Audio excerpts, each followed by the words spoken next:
Hello, everybody. Happy Tuesday. Today's very major reminder is you don't have to be perfect to do things. So that's cool. And thank God, because, yeah. Hello.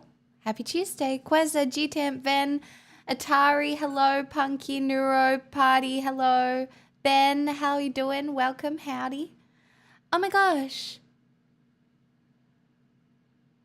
Oh, Nomadic, that's so lovely.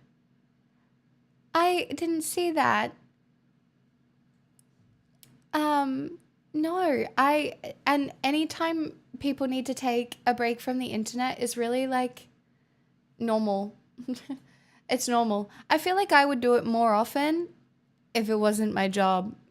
You know what I mean? Unironically. Hello, Evan, Satos. Hello, Tiny. Welcome. Hello. I am alive. Thriving. Not really. It's been an exhausting day for me, actually. But, you know, as I said in Discord, I watched anime, and how am I supposed to be free leader of the free world if I can't do everything? Do you know what I mean? How am I supposed to do that? Hi, Kippo. Good evening. Hello, everybody. Welcome. I hope you're all doing well. Yeah. How was everybody else's day? Or how is your day starting? I know for a lot of you it's actually late night. I'm actually your late night TV. But yeah, Nomadic, thank you so much for the $10. Too kind. Exhausting? Why was yours exhausting? Also, if you can hear my air fryer going, it's because instead of ordering pizza, I made the adult decision to make myself a salad. So my salad is sitting out there, and I put a frozen chicken thing in the air fryer. So we just now wait for that. Hello, Trya. Welcome. No, that cannot be done yet. You are not done yet. That is too fast.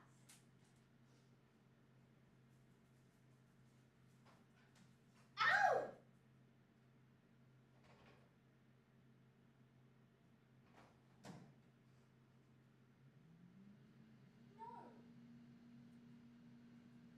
You could search the world and never. Oh my God, Pixel accidentally bit me. Hello. Well, because I've got my flares on, she accidentally bit me. Oh my God. Hi, Teresk. Thank you for the 43 months and a sneaky tier 3. Oh my God, she bit me. No. Ow. No, it'll just be a bruise. No. No. I know you know I have chicken cooking. I know she didn't mean to. She was just trying to play with my pants, but... Fuck. Okay. Well, that's, just add that to the list. Ow. Luckily, my dress for the weekend is long, otherwise people would have questions. Hi, Lol Cookie. Anybody else who is just joining us? Work was work. Tends to go that way a lot of the days, hey? Wear pants at your own risk. Obviously. Obviously. Currently, my list equals eat ice cream. Oh, yes. It wasn't awful. It was funny and cool. Hi, Blasphemous. I feel like I have not stopped talking today, which I know, wild for me, but I feel like I have not stopped talking today. I feel like a lot of people are going through a lot of stuff at the moment. It just seems to be one of those times. I like your flower tattoo. Thank you. I have many, but you can't see them tonight because me getting ready tonight was putting on this hoodie. So that's why it's comfy, cozy, Real Talk Tuesday, because there was not a lot of shit that was going to happen. Um, I pulled the 6 old oranges out of my fridge. 3 were delicious, 3 were too risky. Honestly, though, oranges last a really long time in the fridge. I have an orange in my fridge from a really long time ago, and it still seems fine to me. Hi, Shivering. Hi, Kiwi. How was your Tuesday? Honestly, not great. Fine. Got some stuff done. Took Pixel to the park. But this is going to sound insane, but like 3 people tied to my family died overnight. And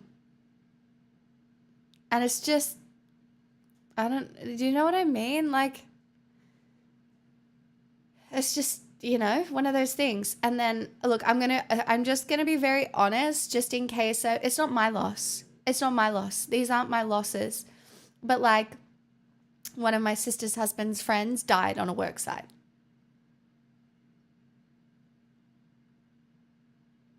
Horrific accident. Another person, my grandma's best friend, who she spoke to every day, twice a day for years, son committed. And my grandma's best friend was really sad because she doesn't have anybody to talk to. Like, my grandma's not around. Also, it's my grandma's birthday tomorrow. It's the first one since she died earlier this year. So as I was preparing for stream, I was like,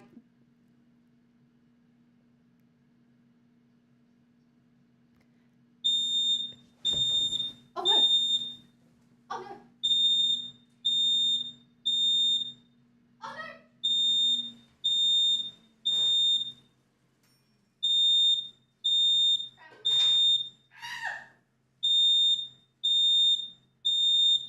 I need a stick.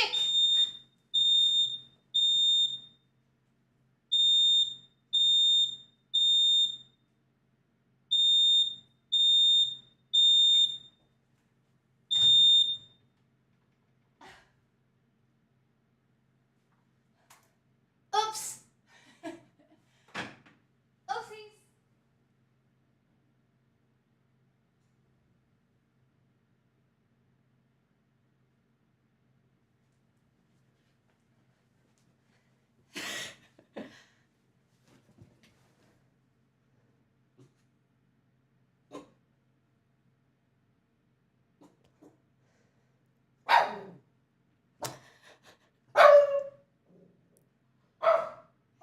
It's because something smoked. It's because no, it was just smoke. Oops. Oopsies. That's the first time that's ever happened to me. Hold on.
Oops.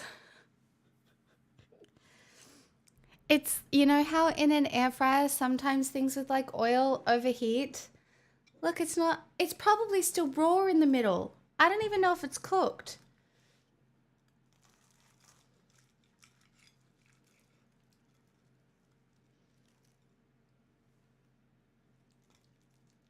Oh no, it's cooked. Everything is fine, actually. Everything's fine, guys. I just have to leave the door open just a little bit for a time.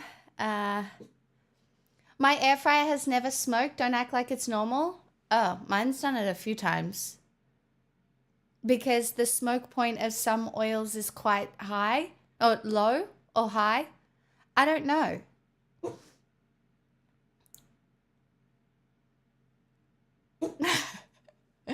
I know we should be supportive of women, but I feel like I need to inform you that you are in fact not actually Wonder Woman and spinning will not put out fires.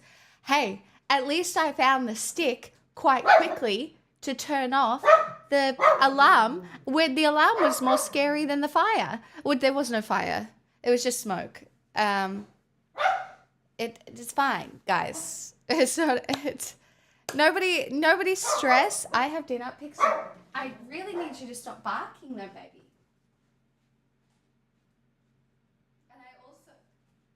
And I really also need my apartment to like de-smoke.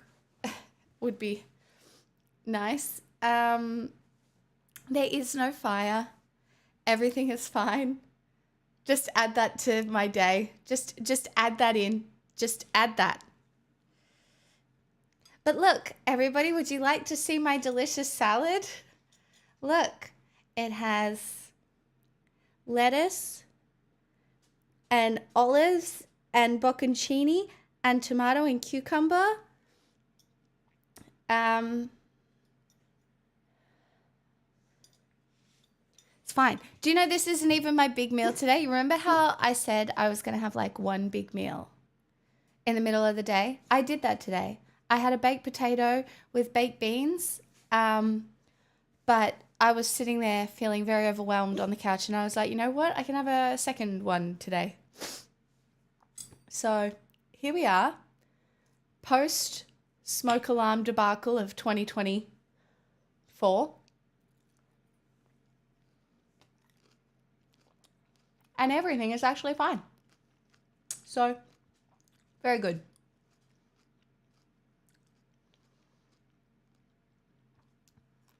Oops.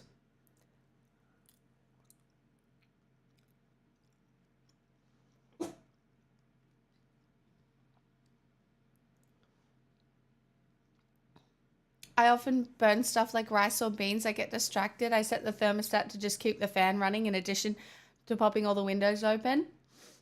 Well, yeah, all the windows are open. It'll de-smokify, I'm sure. It'll be fine. It wasn't that smoky, but it was obviously smoky enough to set off the fire alarm, which is good. It works. That's great news. That's great news.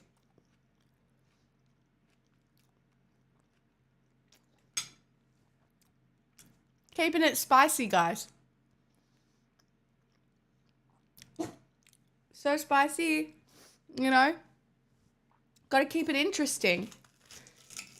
You know, here I was thinking I was going to struggle for content today. Not me. Accidentally smoked out my apartment.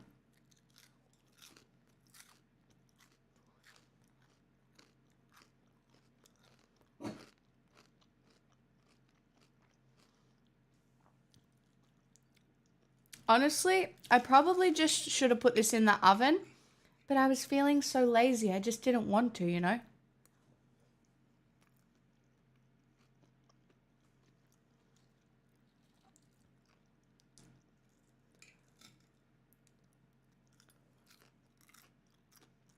And what we need right now, chat, is a metaphor for the current state of things. This is actually delicious. So, I really do find sometimes if you just have like a couple of frozen things that you can chuck in the oven when you're feeling really shit, especially if you don't want to spend money. Very helpful.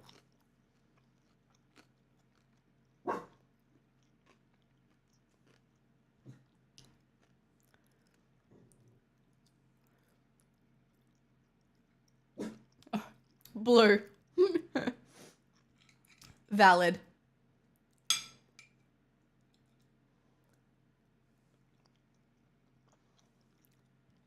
God, I wish I had had a frozen pizza in my freezer today. God, that would have been life-changing, but I don't have that, so.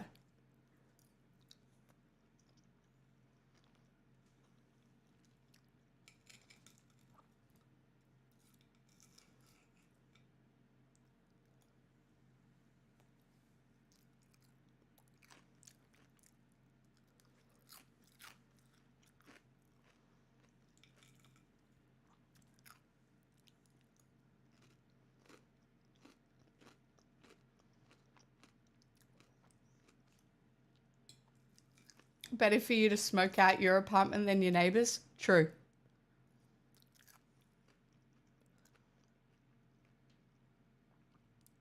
The margarita pizza in the black box from Aldi's, good, good, good. I haven't tried it. I'll have to. It's a good suggestion. Oh. Is that a... Oh.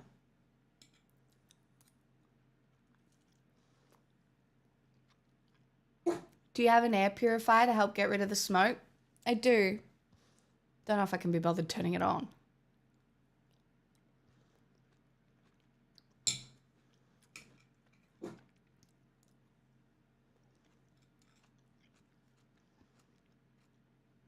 Hi, Cam.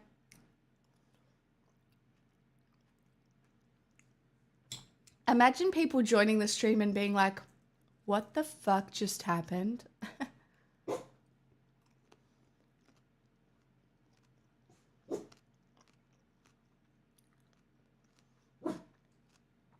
Really?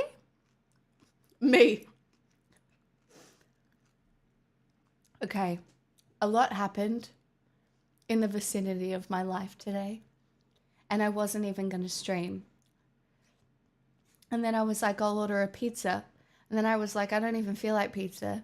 But then I was like, I still want to eat because it'll make me feel good.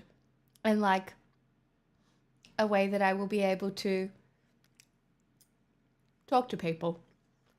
But then I accidentally smoked out my whole apartment and my smoke alarm went off. And it was all very stressful and stupid. Not again.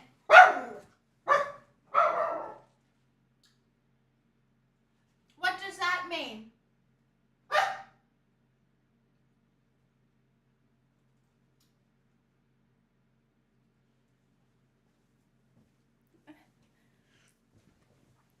What does that mean, guys?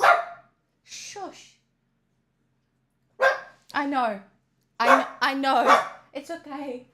Yeah, Pixel doesn't know what to think. She doesn't know. There are no firemen coming. Shush. Shush. Shush. You'll upset the neighbors. Where's your toy? Where's your toy? Find your toy. Where's your toy? Hey, go. Oh, she's gonna do it.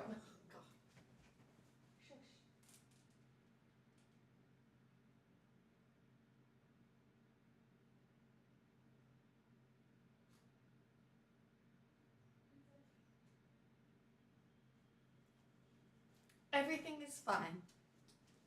Nothing is bad. Nothing is wrong.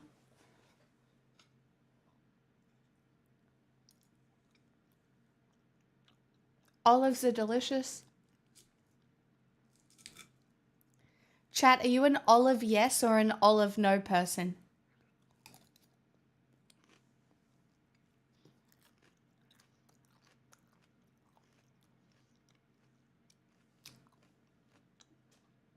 Wait, that smoke alarm is going to go off every few hours until I change it?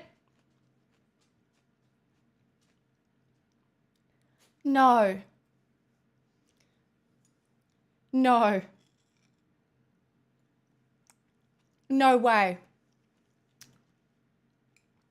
No way.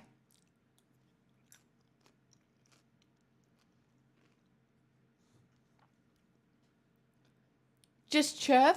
No.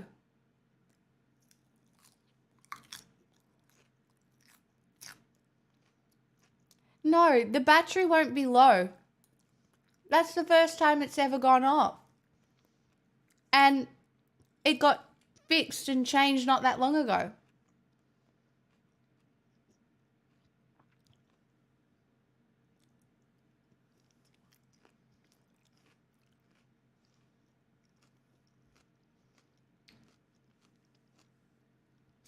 There's no way.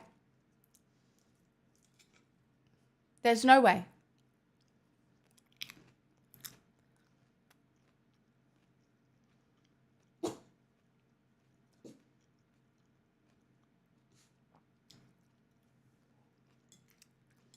Is there a manual? I'm sure there's a manual. I don't know where the manual is though.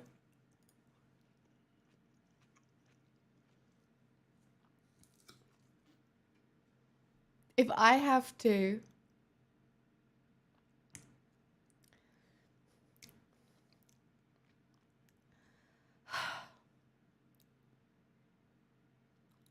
hopefully it stops chirping.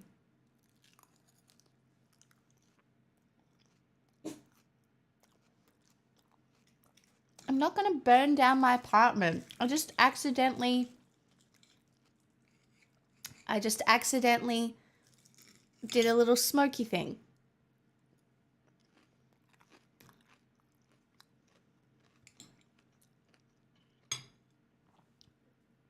How would I reach the batteries? I have to stand on a chair. Can I reach the roof if I stand on a chair? I don't know if I can. I might have to like stack boxes.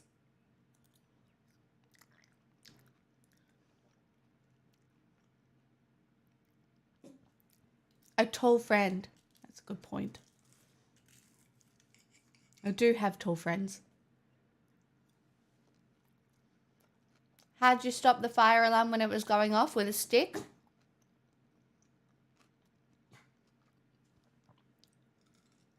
That's how everybody stops a fire alarm, no? With a stick?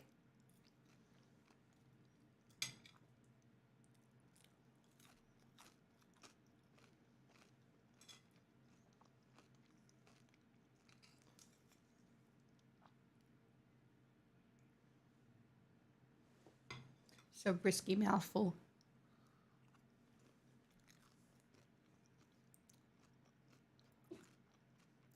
I don't have a step ladder.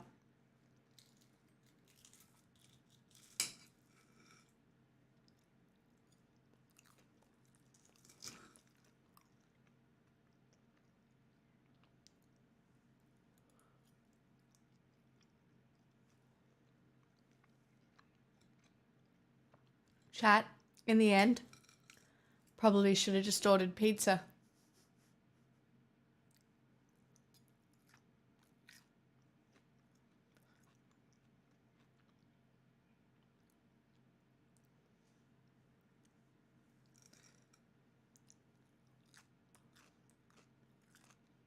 Let this be a lesson, everybody.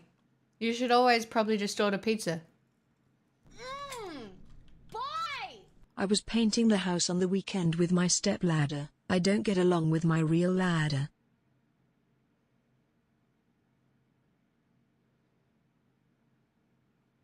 Well,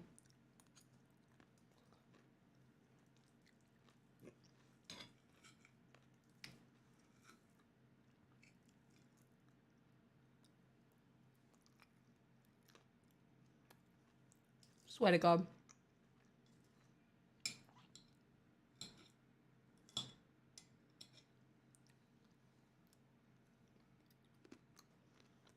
Yes, Kate, but you missed all the drama.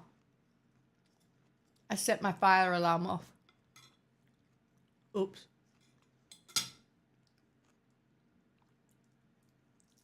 Yeah. Oh well.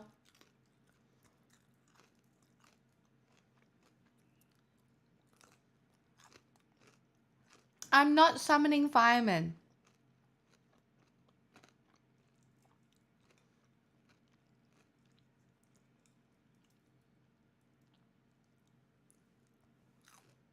That was actually a really good dinner though.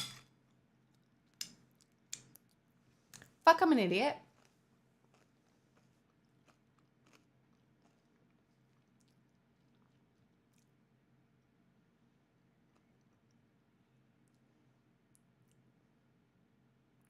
I'm not saying anything.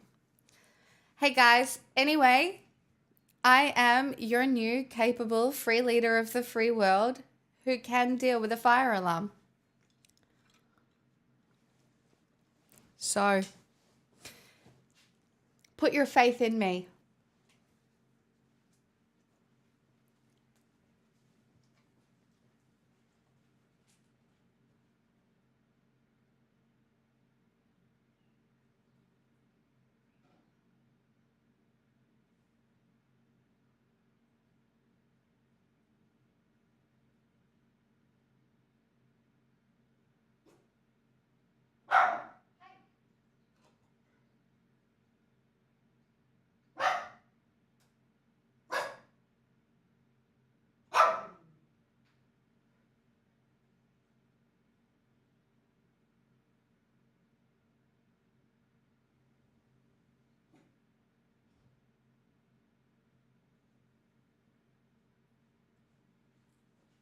To also be fair, I was overdue.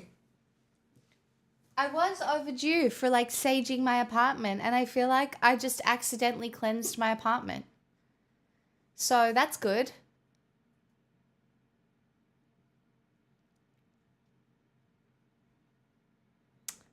That's how that works, right?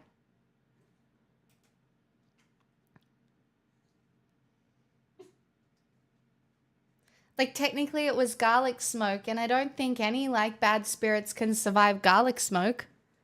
So if we have to look on the bright side,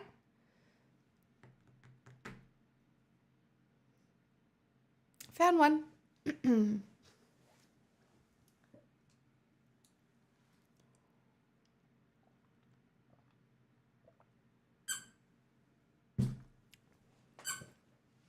I'm surprised you survived then.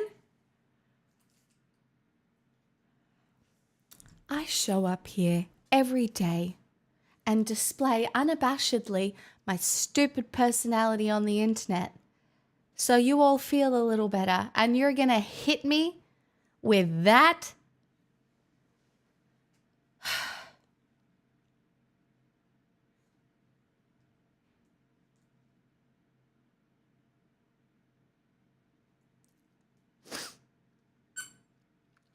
Brutal. I'm not gonna lie. I have a headache.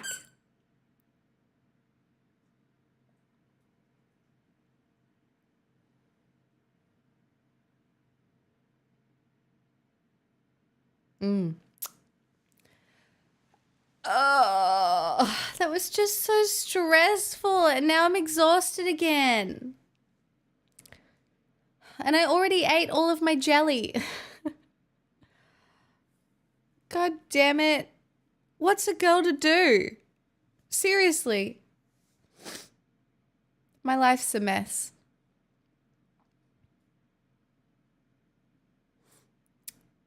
Get more jelly? It's true.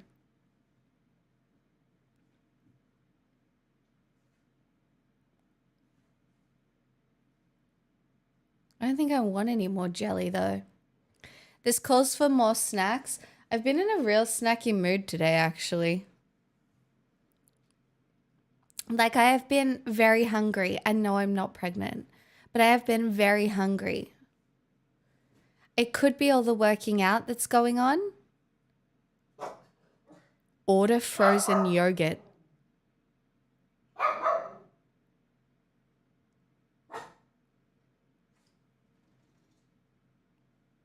I have a yogurt in the fridge.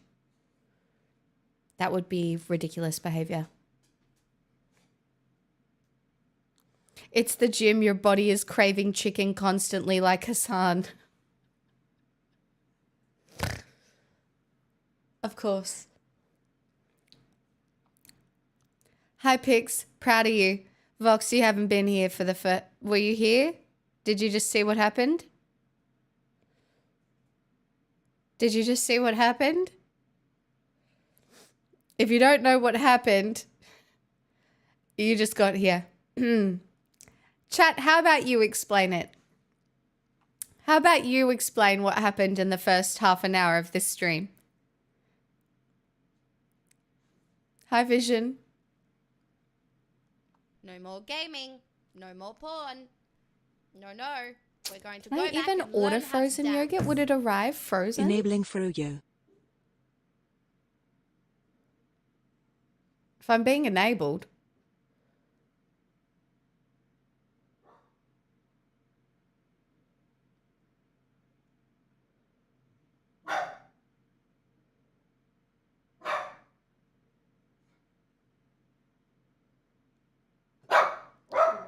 How do they deliver frozen yogurt?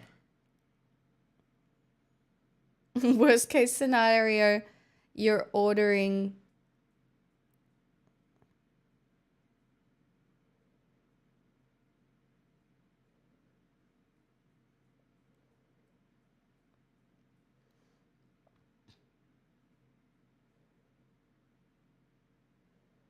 Okay, I actually can order frozen yogurt, but like, how do they deliver frozen yogurt?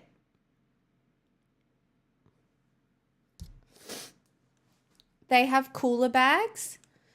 Well, fuck it. This is a full-blown house deposit, so I'm gonna need like... One Froyo, please. No buts, just order and find out. This can be a science experiment. Okay. Fuck it. YOLO. Let us get... I don't need a large cup. I only need a small cup, right?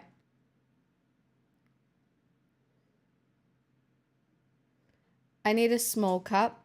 And my choices of flavor would be strawberry.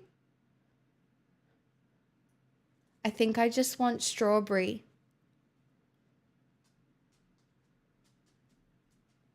And classic vanilla. Get a large one and stick it in the freezer for later. I don't think they keep very well.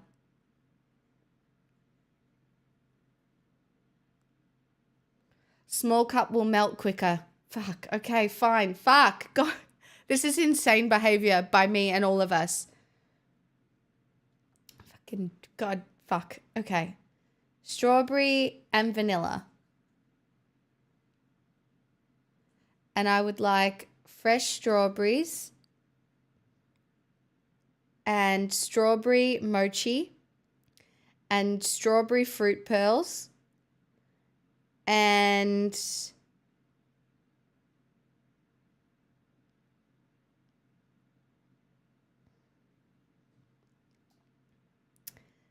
crushed almonds.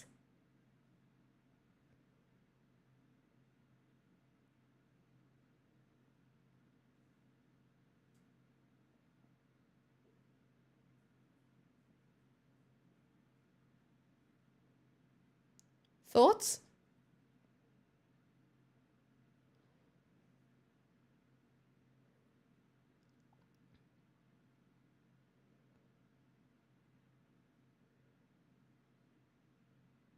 I don't think I want any sauces.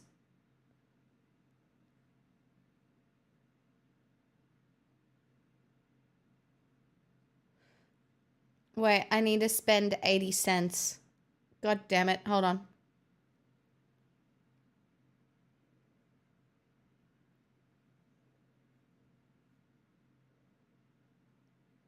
What else should I have on it?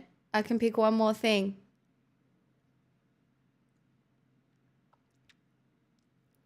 What's that, Jess?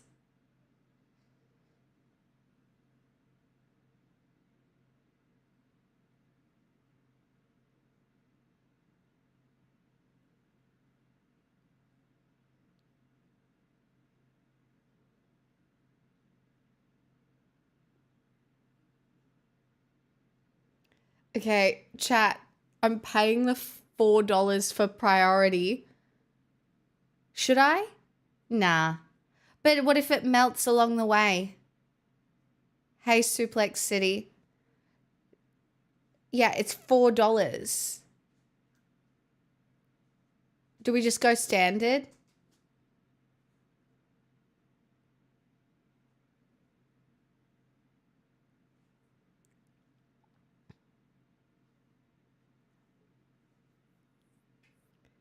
If they have to deliver someone else before you, you're fucked.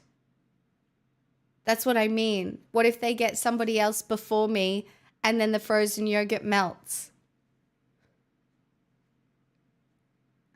Like, I would never, ever pay for priority.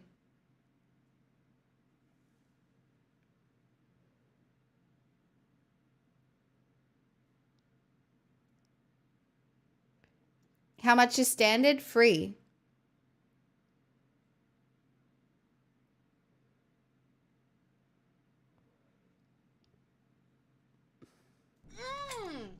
Boy! Guys, guys, this is such a neighbor. This is not, I swear to God. All right. Fuck. I can't believe I just ordered a large cup of frozen yogurt delivery. If this works, I'm in trouble. Because I am going through a bit of a frozen yogurt phase. I never thought I'd be so invested in someone ordering yogurt. Fucking same. I can't believe you didn't get any sauce. I didn't want any sauce. I really, like, I will claim credit if this works.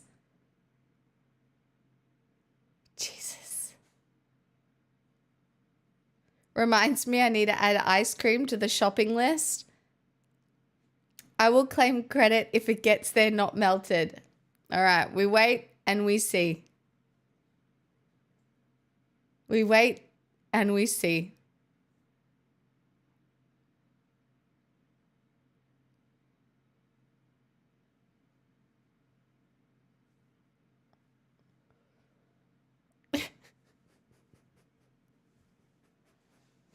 Fucking guys, you're making me seem entitled. How am I supposed to be free leader of the free world if you're like, here's money, but you have to buy frozen yogurt with it?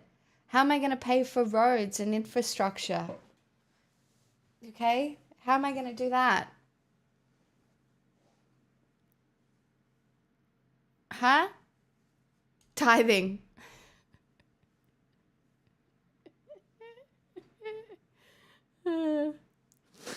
I swear to God.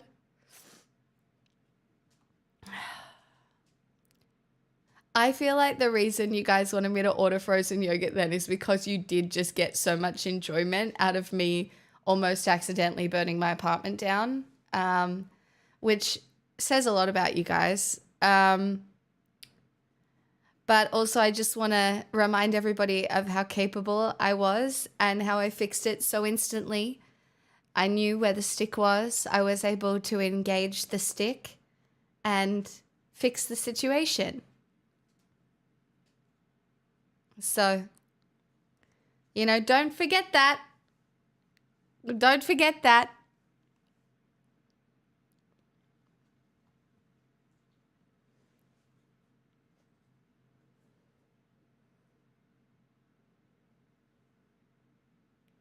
I'm truly impressed that you still have batteries in your smoke alarms. Mine were removed long ago as they didn't shut up. No, you gotta have your smoke alarm working. Wait, she shook the stick and danced. Did I dance? What did I do?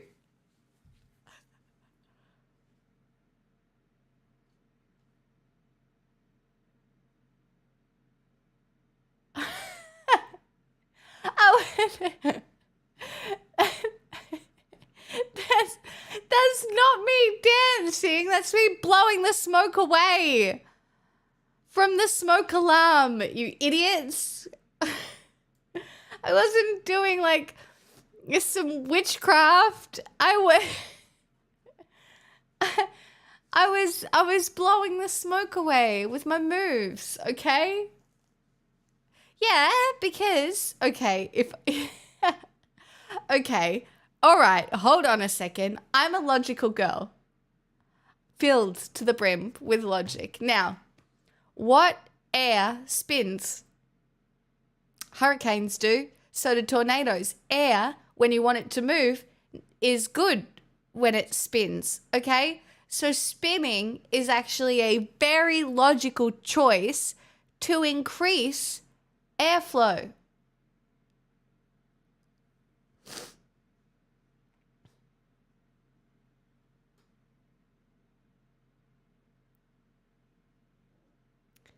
Guys, why do you keep calling me a witch? I swear to God. Stop. Do you know what I didn't even use? Do you know? Oh my God. Do you know what would have been really fucking funny? And I should consider this for next time.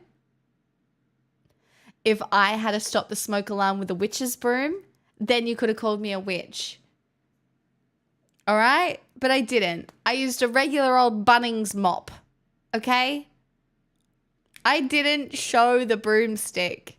Do you have a pointy hat? I do. I have a witch's costume. Or as I like to call them, clothes.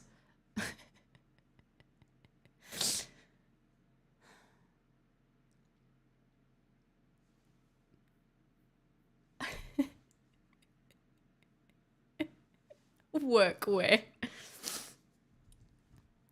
Well, we could talk to the cards. We could talk to the cards.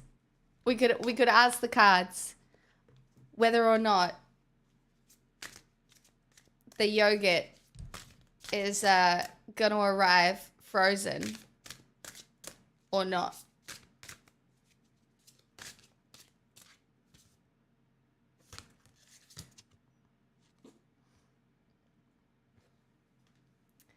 Okay, this is the King of Pentacles, I think. Hold on. I gotta check the symbols because these ones are very cryptic. Pixel, shush.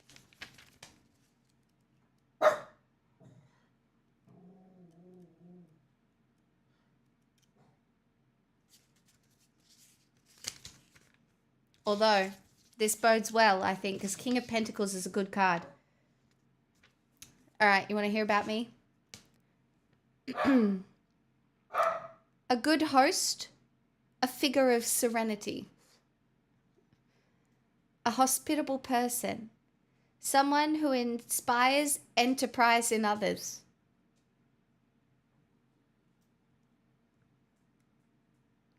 Experience has yielded wisdom.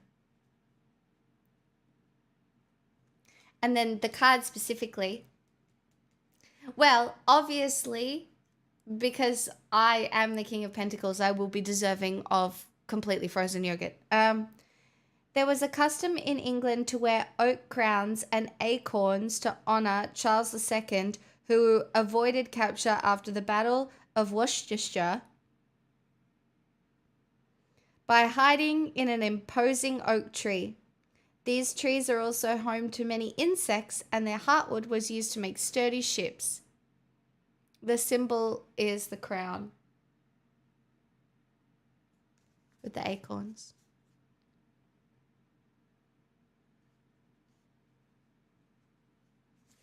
Anyway, you're so welcome. And I think it's very obvious that I clearly inspired enterprise. I know. I'm very excited. I'm definitely not going to be poor today, even though I already spent all the money I made on frozen yogurt because it was specifically for frozen yogurt. Yes, I gave you a sub. Oh, you did too. Thank you for the 22 months. What was I doing when you subscribed? Hitting the fucking fire alarm? Swear to God.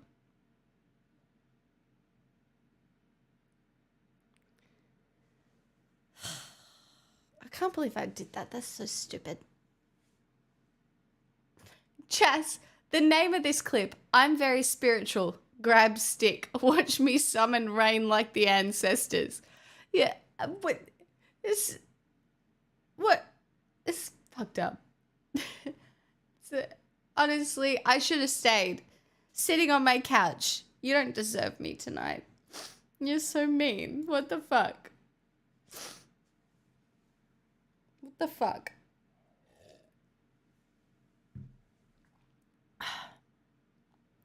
Could Blue Sky overtake Twitter? Maybe. Twitter will most likely just turn into like a scary little red wing corner of the internet. Pixel shush.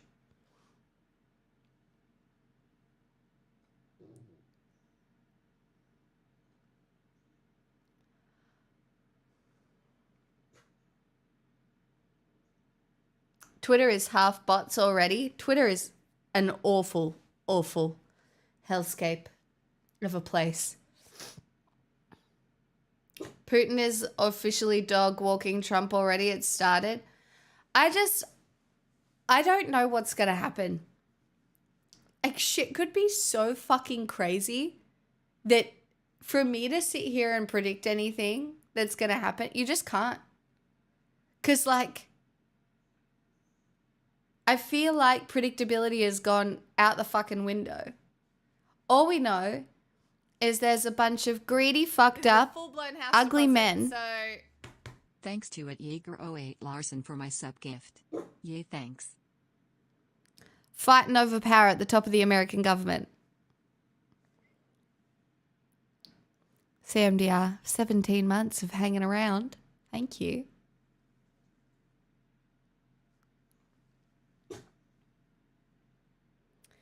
I mean, we don't even know that for sure. Like, again, like, you can't even say that. There could be a 48th president.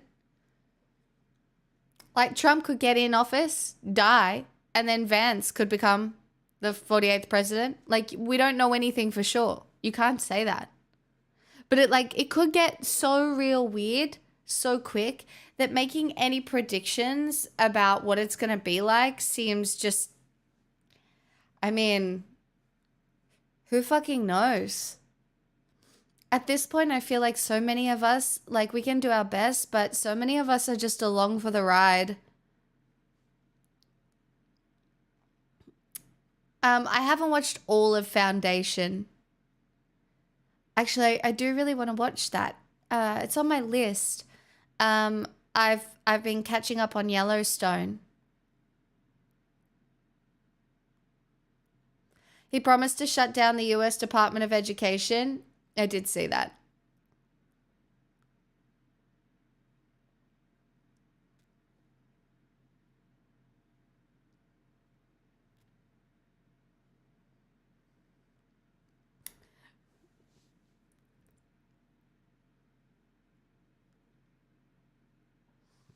It's so weird to shut down FEMA when, like, the red states are the ones that have a lot of the fucking hurricanes.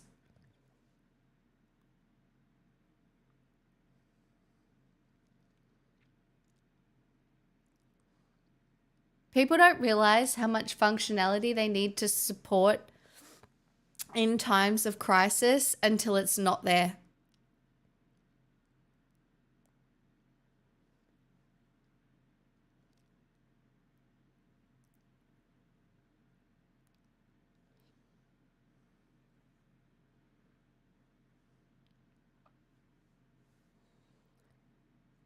He wouldn't do that, Excalibur.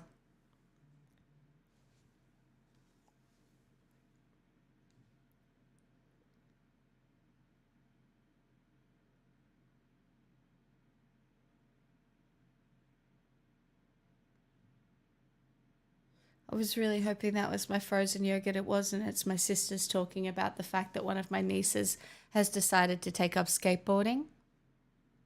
She's actually quite good at it. So, limo.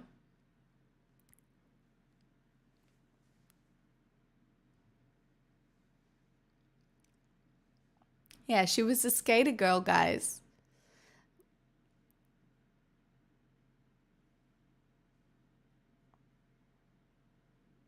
So you'll be over to sign the cast next week? No, because she lives far away.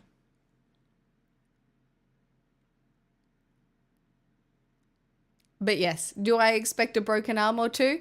For sure. Basically a rite of passage. Don't know what to tell you. My sister, her mother, broke both her arms in that story I told you where we were playing Olympics on the swings. So, she broke both her arms at the same time. I, unironically, have never had a broken bone.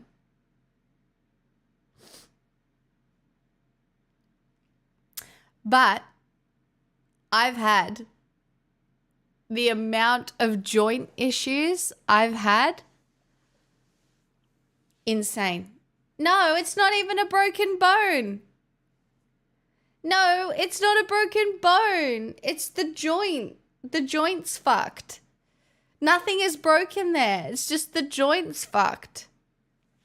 It's not a broken bone. Am I playing semantics? A little. But like my disintegrated jaw joints, I mean, I guess it's kind of broken bone, but it's not a broken bone.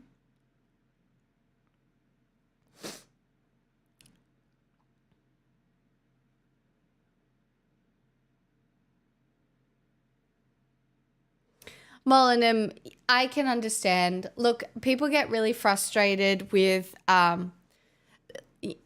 it support in those situations never feels like enough.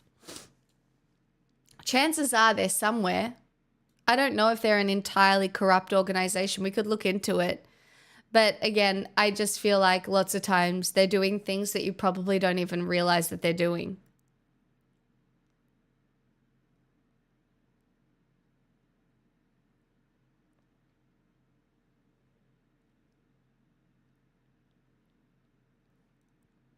Pizza, I'm not sure if that's science.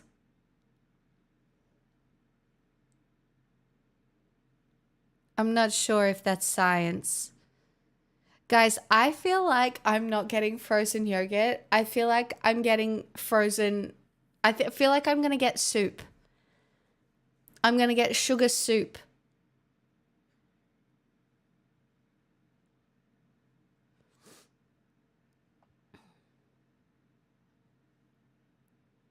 Ye of little faith.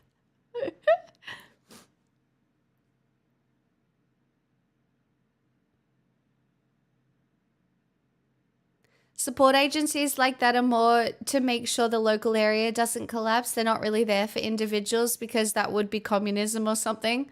Lemo. I do feel like most of the times in any disaster, it's just like communities pulling together to do stuff most of the time. But there are like fundamental, like structural things that those organizations come in and do. They used to be really helpful after Obama, which would be the transition to Trump, and afterwards they just kind of stopped caring. Huh. I wonder what happened. That's really interesting, Millennium. Flaggo, I don't feel particularly beautiful today. I do feel quite smoky. Quite smoky, you know, kind of mysterious, under the fog. It's fine.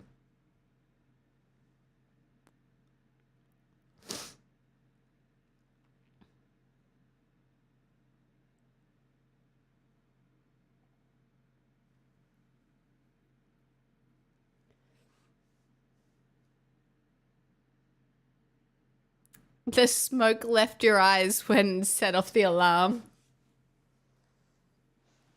Personally, we should steal parts of socialism and communism. Wow, what a hot take. Never heard that one before in this chat. Brand new information, Shaky. Brand new information here. I would never, personally. I believe in everyone out for themselves. I don't think you actually need anybody else in your life. I truly believe you kind of just like, you're an island, you know? And you should always be an island. And if you ever consider yourself anything other than an island, you're not a man or a woman. Everyone's an island. Instead of sharing resources, I'd rather fight you for them.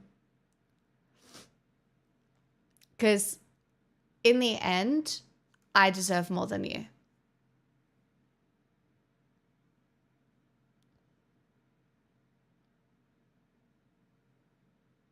It's obvious. Why? Because I'm free leader of the free universe. Well, I guess no subs then. Got to keep them on the island. Wait, I was getting subs? Wait, what do I need to say to get subs? I'm not an island. I'm just a girl. I need help. What if my smoke alarm goes off again and I don't know how to fix it?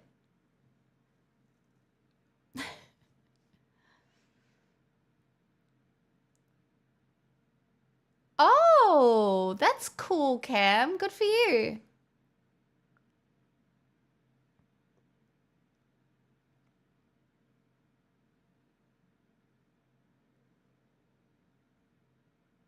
I'm hot, but I'm not actually hot. I think I'm hot because that was very stressful and a lot of physical activity.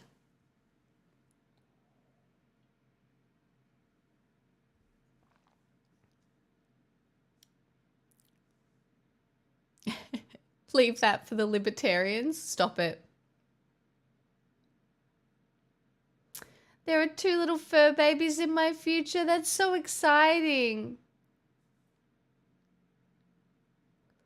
I will say my little munchkin, whom you can't see right now, brings me so much joy. We had so much fun at the park today.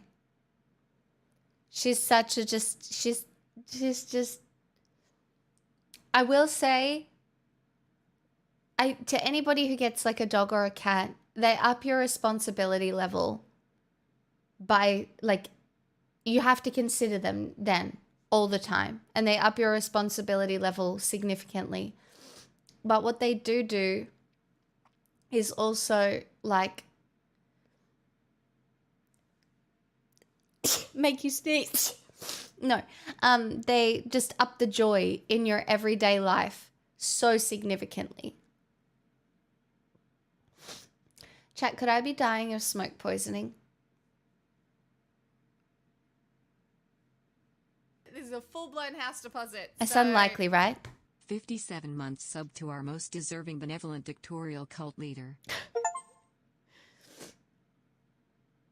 Citrine. Hey, you caught 0!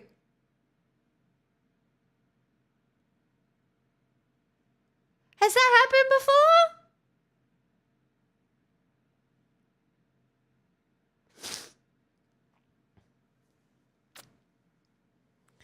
Citrine, 57 months. Wow, thank you so much. Am I dying of smoke poisoning?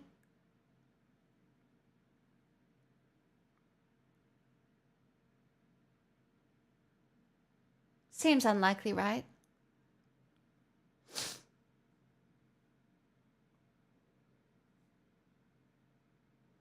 I think there's a potion for that. And the various things silently killing you will cancel each other out. Yes, and the only known cure for smoke poisoning is froyo. My fucking god.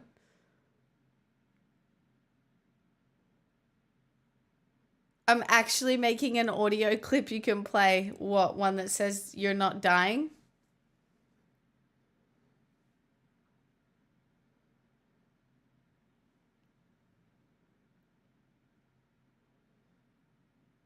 Do you think the person that's delivering my frozen yogurt is probably going to think I'm a freak?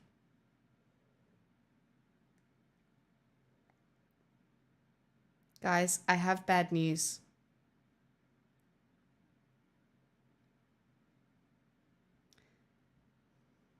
It's a bike.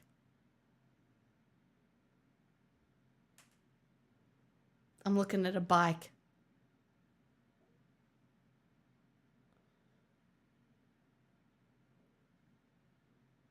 Is it?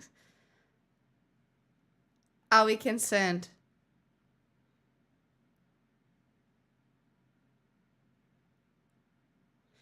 Or will the cold air keep it cold? Nah, be one of those electric bikes that go crazy fast on sidewalks.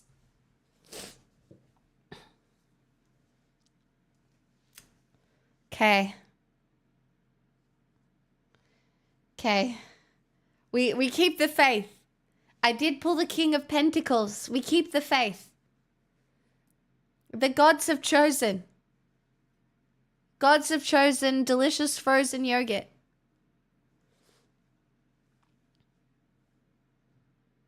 Hi, Andrew.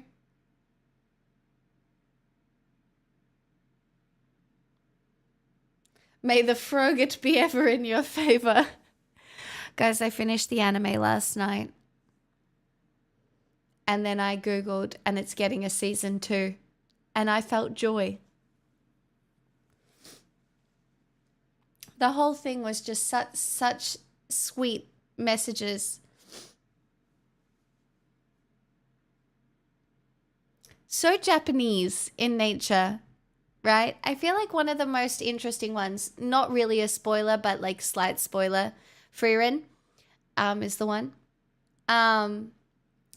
Slight spoiler is one of the characters does really short goodbyes.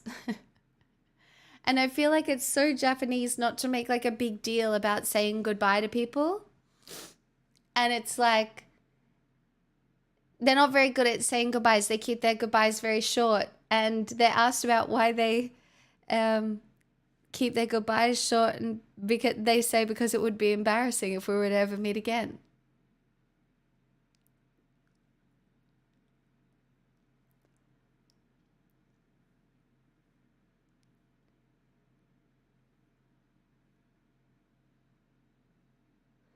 No, I think about goodbyes a lot because there are things such as goodbyes. But what we have lost these days is we don't have them in the same way that they used to exist, right? Like people had much heavier goodbyes throughout history than we do now because of social media at this time.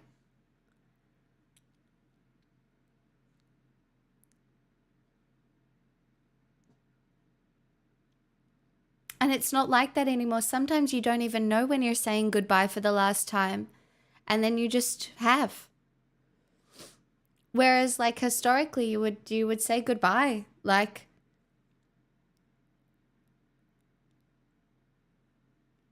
I don't know. This crosses my mind a lot when I watch Outlander. Because you see the goodbyes that people made when they were like crossing continents or, you know, all sorts of things. And then these days, you just, you know, you can send a message or whatever. But the reality is like there are people you will never see again.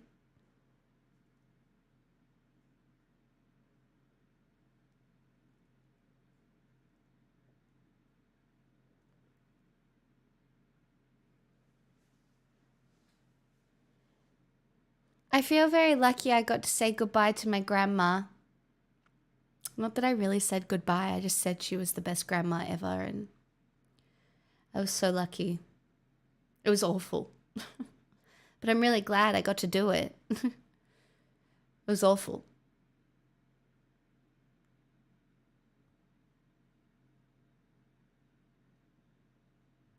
I'm very aware of the transience of life and I can intellectually process it, but it always hurts the same. Yeah.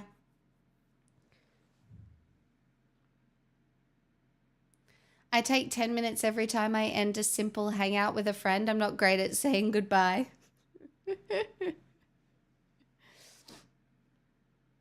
I can be good and bad. But I was thinking about it because in Japanese culture, there is like, you can tell anime is Japanese because it's underneath everything. It's quite stoic. It's quite calm. And then it depicts like the most insane outbursts of rage. Whereas I, for one, don't feel like I really have those outbursts of rage, but I'm certainly not as like stoic. But also, hey, I'm rich. Chef, thank you for the $5.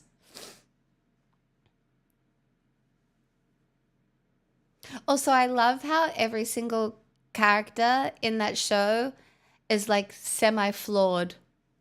The writing was incredible. Guys, I don't like anime. Oh, I do now, apparently. I don't know what to tell you. You'll have to go watch it. See, even Nick agrees. It's really good and you have to watch it. And then the real check mark will be when Vox watches it, who hates animated stuff, basically the same as me, and then is like, oh, that was good. It's on like Crunchyroll, I'm pretty sure, or your local service, if you know what I mean. Hey, hi, Fermenza.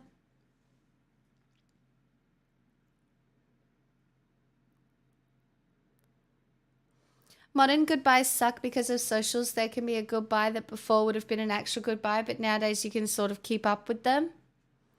Yep. Yep. I look in people's windows. Yep, exactly like that.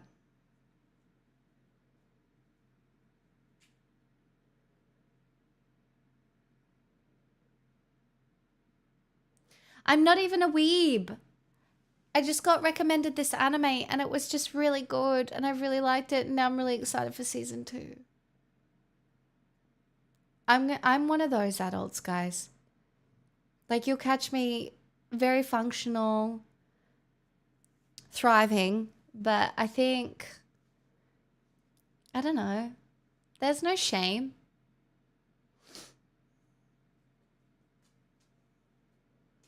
I think it's, yeah, Rokus, I guess it's the unfamiliar style, but in a lot of ways I moved away from animated things as I got older.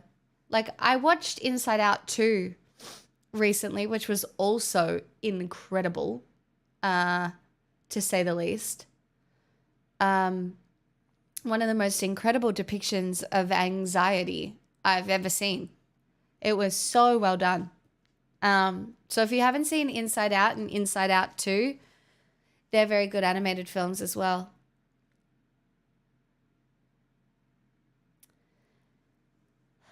Do you think that genuine empathetic communication is lost in a big percentage? What do you mean? I think on the internet, genuine empathetic communication gets lost pretty quickly sometimes. I don't know, I started writing some things down. I'm going to make another TikTok video. And I started writing some things down that I wanted to talk about today. And I wrote like 8 prompts, but one of the ones I wrote was because I want to talk about hard truths about the world in which we have to navigate. And I think this is an interesting one that I was thinking about this morning. Often people won't admit their politics are simply about experiencing power. They want to feel safe, and to feel safe, they need to feel in control. And in order to feel in control, they need to feel like they're better than someone they have deemed the reason things are bad. And so I feel like a really important question to ask people sometimes is, are you really experiencing safety when you experience it through control?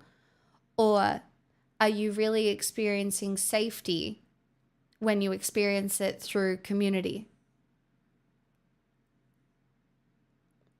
Because you can't, the safety that you experience, oh my God, the smoke is still making me sneeze. Oh God.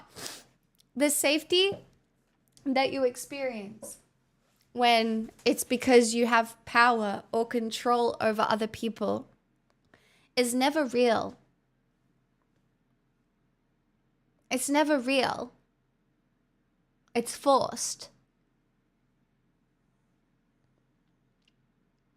Whereas the safety that you experience in community is far more authentic, I think. At least I'm just trying to unpack, I guess, conservative politics as much as I can to kind of understand again. Did you just sneeze into your hands? Oh, sorry, I didn't sneeze into my elbow in my own home where there are no germs except mine. Literally, go fuck yourself.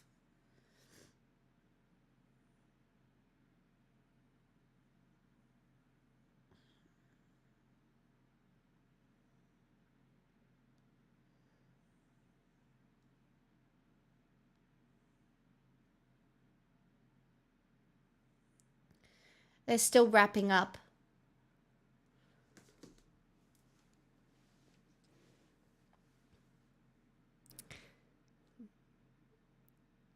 I can't believe I sneezed into my hands in my own home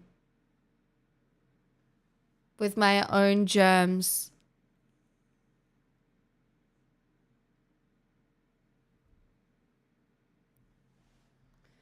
Did you just hold your phone after sneezing? Yeah. Yep.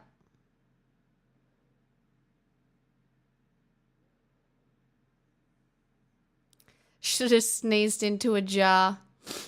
I'm going to sneeze on you next time. I'm going to go straight up to the camera and splutter all over the camera. Don't. That'll be someone's kink. I can't do that.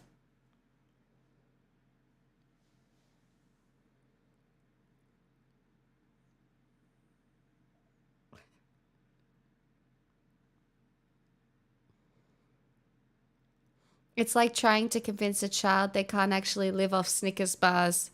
Yeah.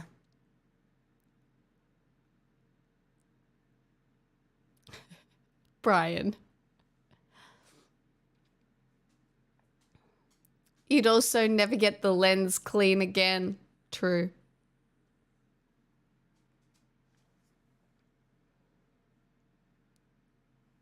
What do you want? Did I scare you with my sneeze? Or do you need to do wheeze? Hold on, Pixel might need to do a wee. Entertain yourselves. Gonna go sneeze on everything else in my apartment. Achoo!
She didn't wee. I don't know what she wanted.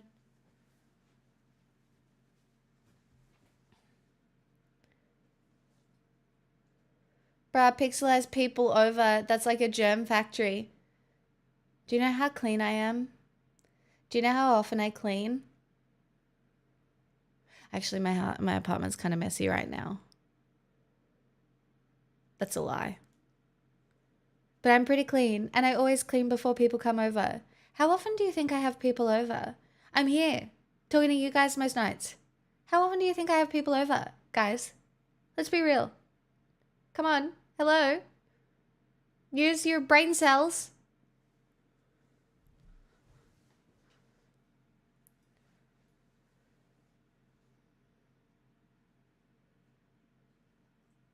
Wait, you don't clean for us? No, I clean for me. I'm my own fucking trad wife. You mean I have the ability to think? You do. You think, therefore you are.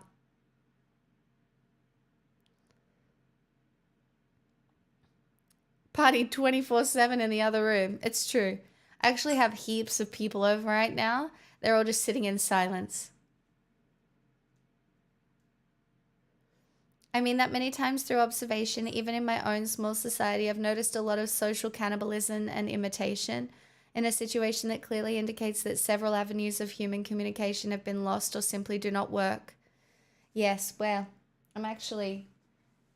it's funny you mention this because I do feel like communication is a little bit of a lost art sometimes, and I feel like we are very quick to assume the worst of people because there's a lot of really vocal, bad, shitty people.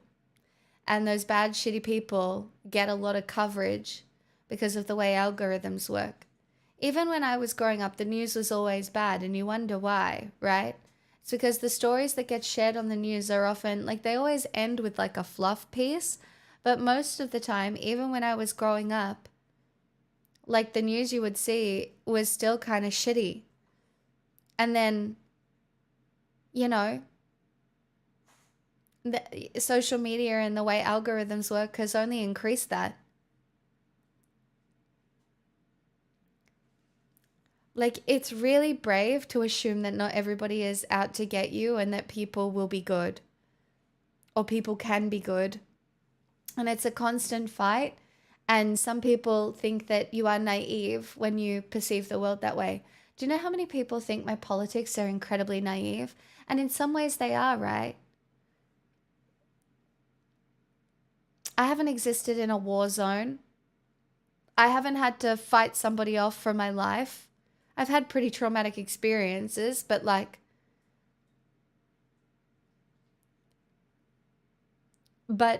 I think when you see the world through a lens of everybody is out to get you, nobody is good, everybody is out for themselves, nobody wants to cooperate, things like that, I feel like it manifests that even more.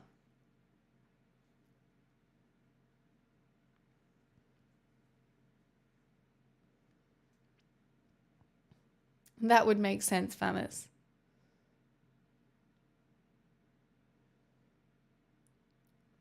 And we do, look, we do have problems on the left, and I wrote some of them down today. Purity culture on the left is bad. It's really bad. Really bad. And it is pervasive in like sexuality discourse, it's pervasive in gender discourse, and it's because guess what? The life experience is very broad and very varied, and people's experiences of both those things can be very different to your experience of both those things. And sometimes another person, whoever they are, their experience of gender might fundamentally undermine your own. And some people really don't like that.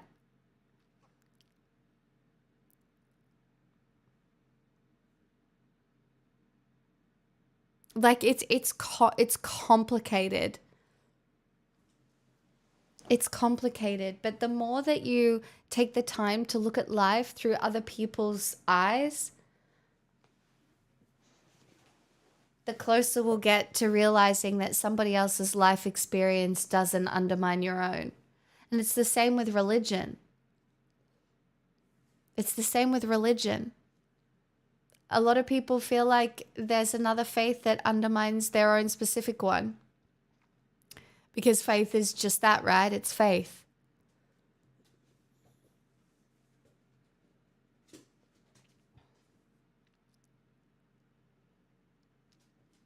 It really is, Andrew. You can only keep trying.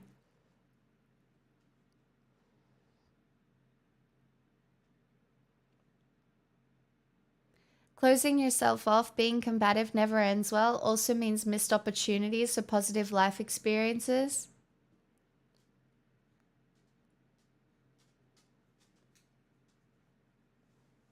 Checking on my frozen yogurt. It's on the way.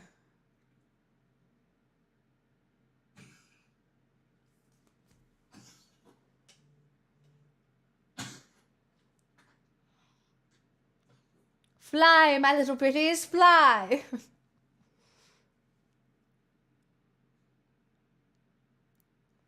I know I have to place a lot of trust in the cooler bag. Oh, my sister is so sick. She's got COVID. Everybody's got COVID at the moment. That's why I'm not leaving my house until Wicked.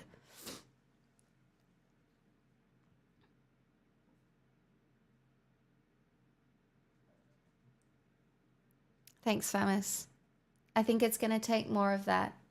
I'm doing my refresher course at the moment. This is this. Not everyone can be reached. Not everybody can be reached, but the reality is on this platform, you never know. You never know. You never know.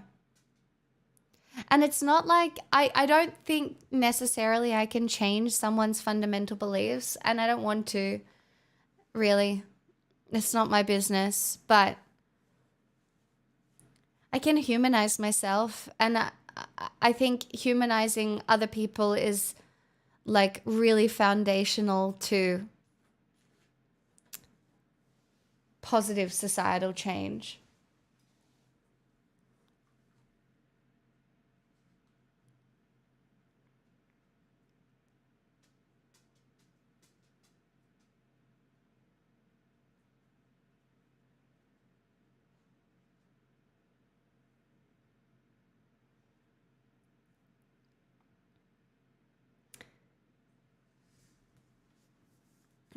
No, they do. Conservatives do respect individual freedom, but they just have a very different understanding of what that means.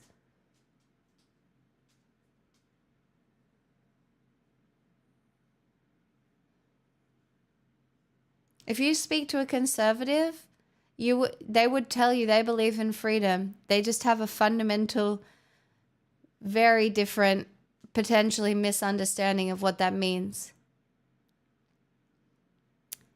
You're very good at extending someone's logic in a compassionate direction. Thanks. It's not often I get called good at my job. Most of the time you're making fun at me for dancing after I turn off my smoke alarm. I'll take it.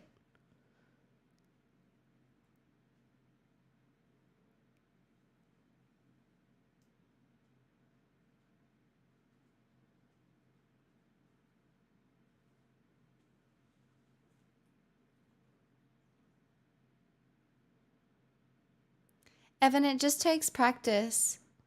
I really struggled at university, like getting up in front of the class and like presenting an assignment. But now I've been doing it for years. It's just practice. Aha, Famis, I see.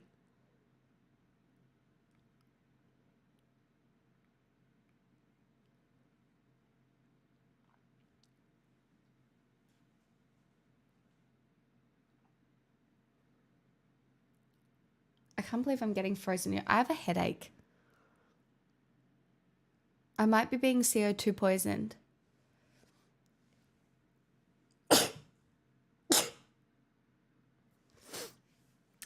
Do you know I thought about sneezing into my elbow then, and then I sneezed into my hands just to piss off Hypermensa.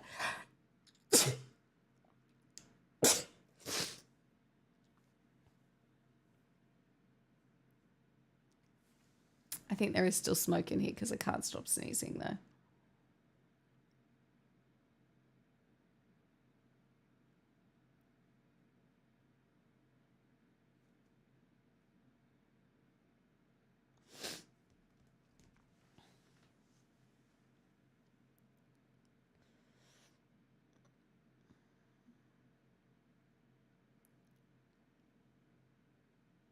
How much oil did you use? None. I didn't use any. I think it leaked out or something. I don't Ah, for fucking know. crying out loud. I'm Bless your rich. snotty hands. Oh, fuck. Not the sneeze, people.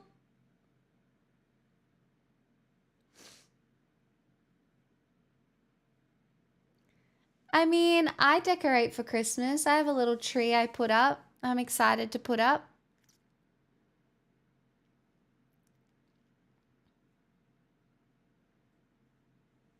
Are they sneeze people or snotty hands people? Oh, no.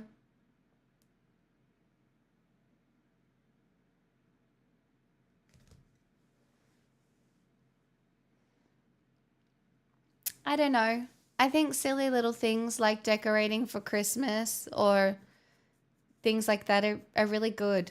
I never used to see the point in them. I was like, that's stupid. But I don't believe that anymore. Things that we do to mark the passage of time, whatever they are, if they are personal to you, are worth doing. Because as you get older, everything just blurs together anyway. So the kind of things that you can do to, like, I don't know, make a moment here or there are really important. What's happening? I don't know. I set off my smoke alarm. And now I have a headache. Because I poisoned myself or something. I don't know. And I've got frozen yogurt on the way because I was enabled.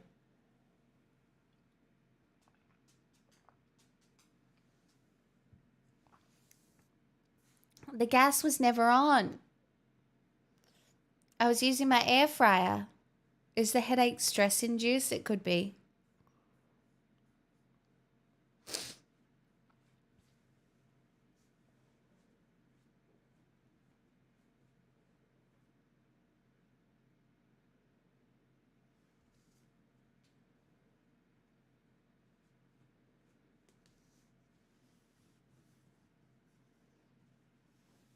I don't know. I'm pretty sure it's probably just the leftover smoke giving me a headache, you know? Would be my guess. And that maybe the noise. Yeah, the air fryer smoked. Very annoying. Look, today has not been my day, but it's okay. It's okay.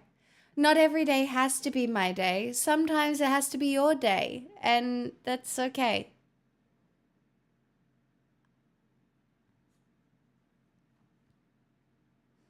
And the froyo will fix me. Is Australia real? No, I'm AI, mate.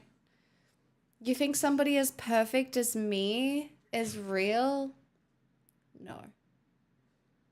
Fully computerized to be the best streamer ever.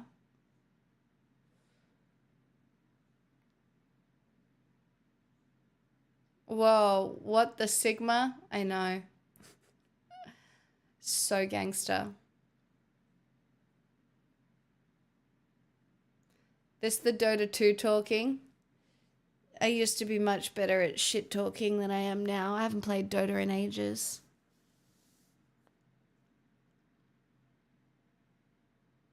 I just want my frozen yogurt. Chef, don't do me like that. That's very functional of you. I'm very functional. I have a really bad headache.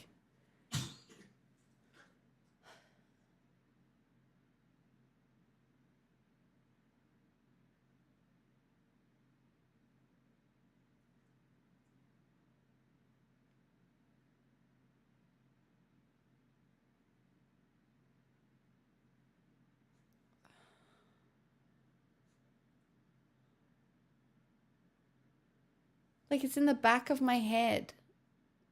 Am I dying? Yeah, the windows are open. Am I dying?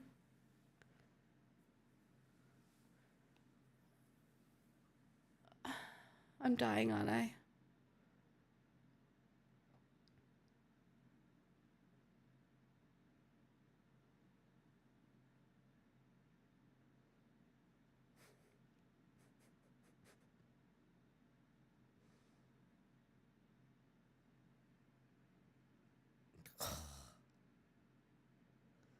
She's loading for real. Like, for real.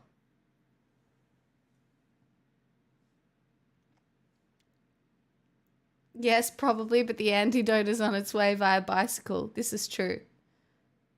It's getting here. It's getting here. It's close.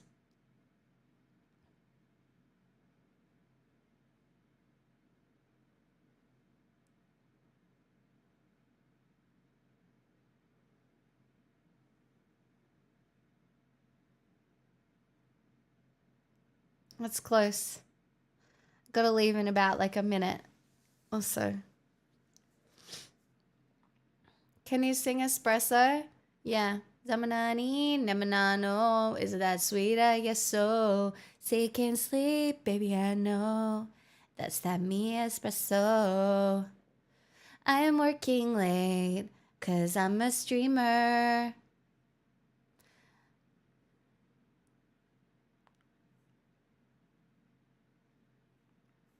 Does that make you want to subscribe? It does, right?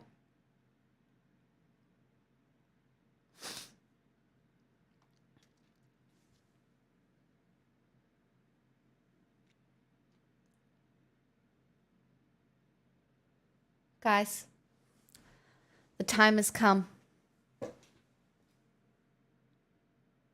This is a full-blown house deposit, so... 56 little, months but she not. doesn't love you. Damn. I'll be back.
The bottom of the bag is damp, to say the least.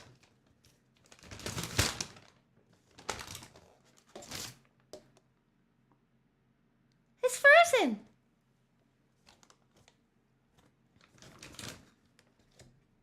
Okay. I did not realize all the toppings come separately. I need a spoon. Oh, delightful.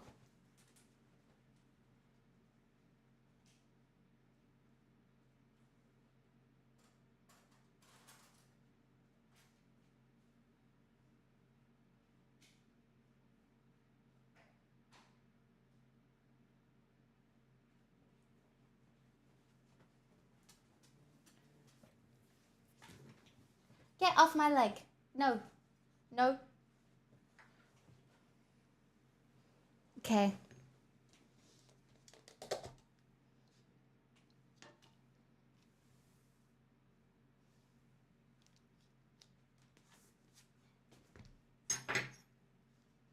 Okay. A little bit melted around the edges, not too bad. Oh my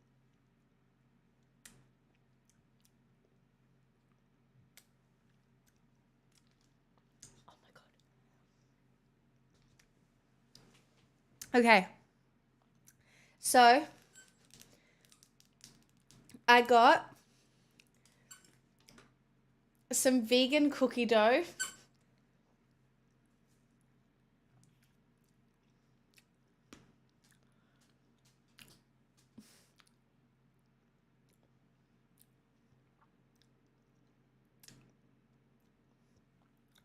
Oh my god. Oh! Oh no, they did. These little mini mochis. Oh my god. In. I only need half of them though. I'm going to have all delightful toppings for, I don't know, something else. This is not many strawberries. I probably would have gone a little harder on the strawberries because I love strawberries. But never mind, never mind, never mind. These strawberry popping pearls, sometimes you will find them in a boba. Very good, very good. And for crunch,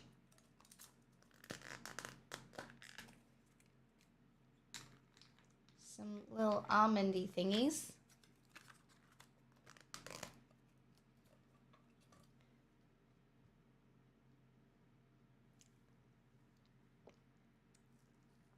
And then we just got to put a little bit of the cookie dough in. Oh my god.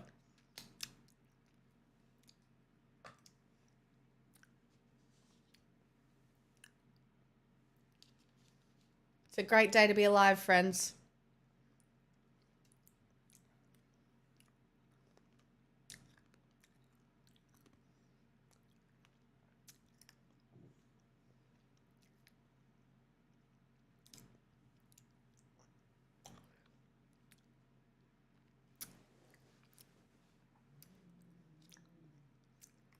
You probably need to entertain yourselves.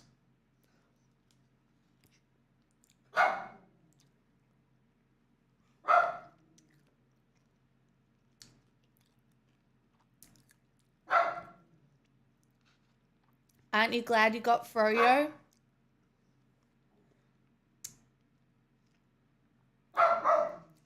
Yes.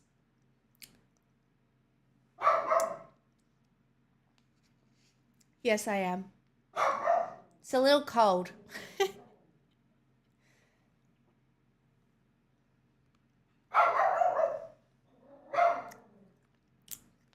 Swear to God, Pixel.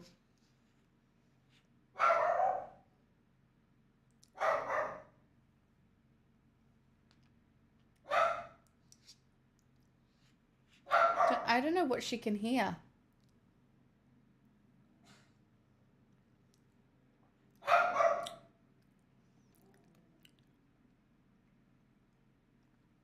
After all the complaints about melting, we're now complaining it's cold. I'm impossible to please.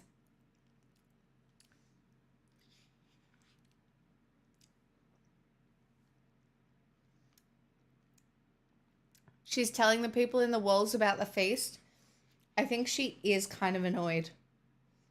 She's like, first this, then, the alarm and everything. Bitch, please.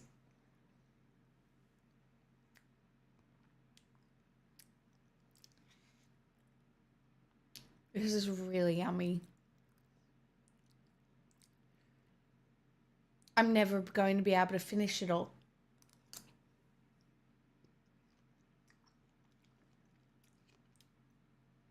I got to get it into the freezer.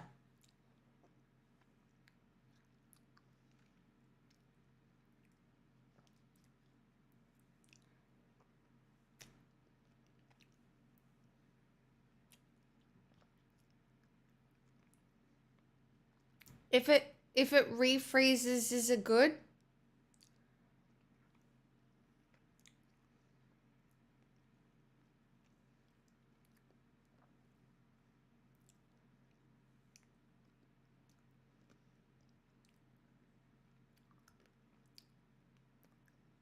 Very good.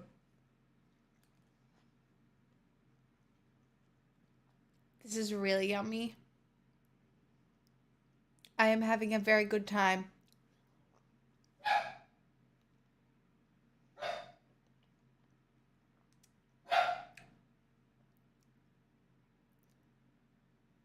Pixel.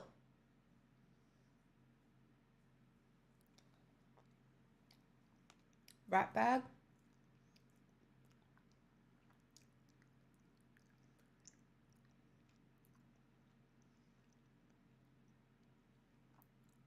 It's okay. I'll eat most of the toppings and then freeze the rest of the yogurt.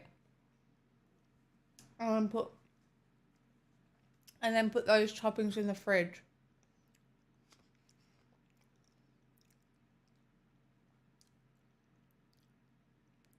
God, strawberry is the best flavor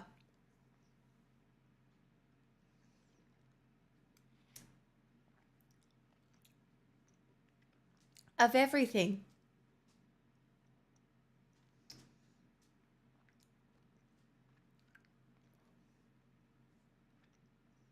People be like, vanilla or chocolate. Bitch, strawberry.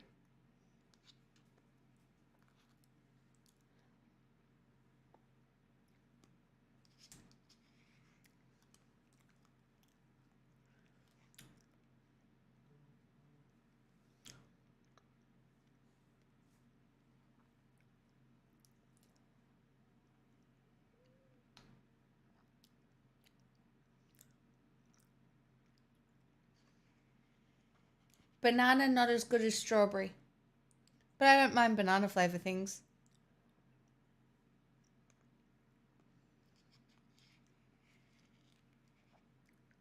No, I love fake strawberry flavor too.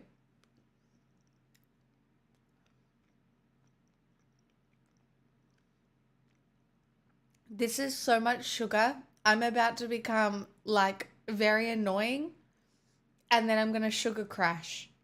How do you propose we navigate that together as a community, huh? And you did it to yourselves. It's not my fault.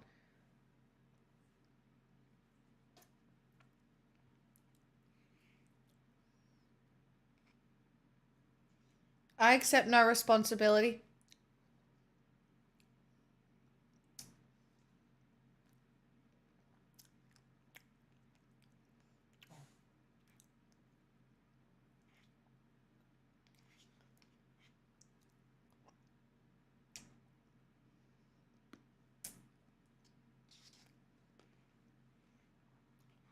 It's melting.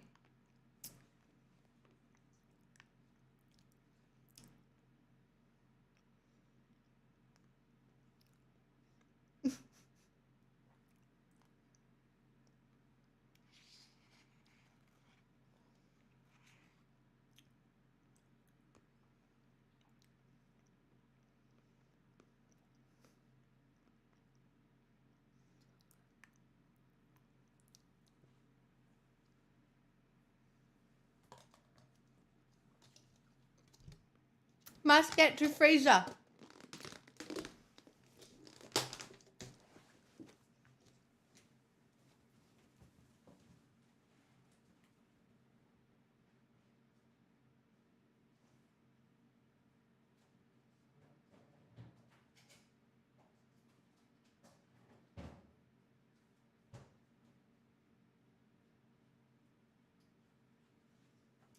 was delicious.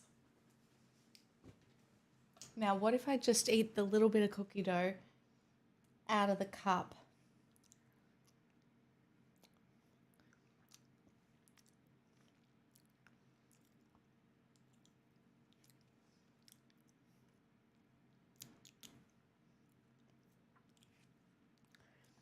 This tastes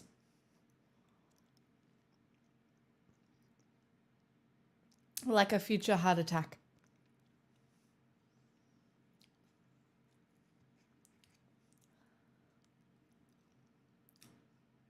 But very good.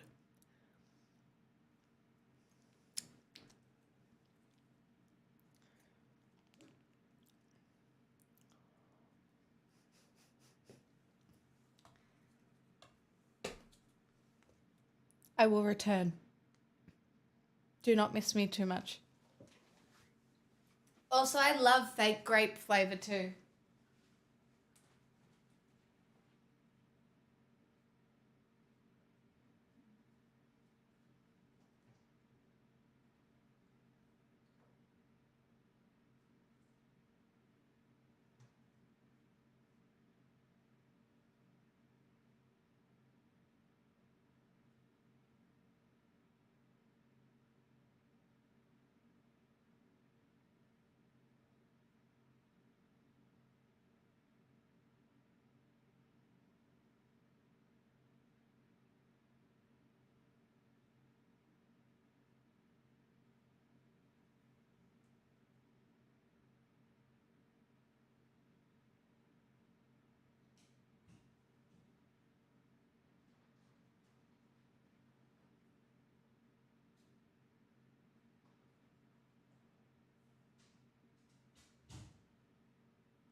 Since I got a sweet treat, it made me feel like Pixel should have one too, you know.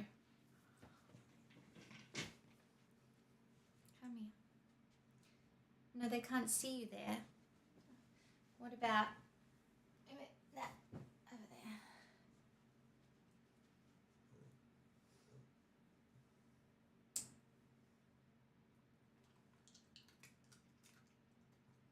This is a Where's your full-blown ice house cream? deposit, so... Boop.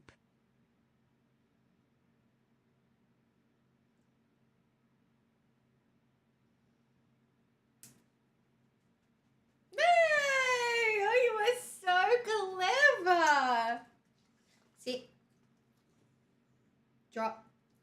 Drop. Drop. Drop. Drop. Drop.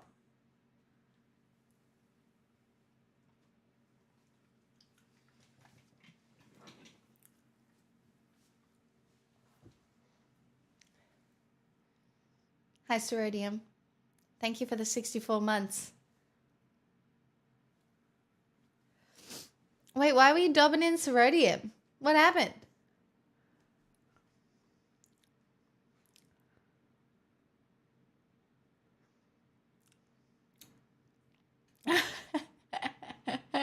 I see what happened. I see what happened.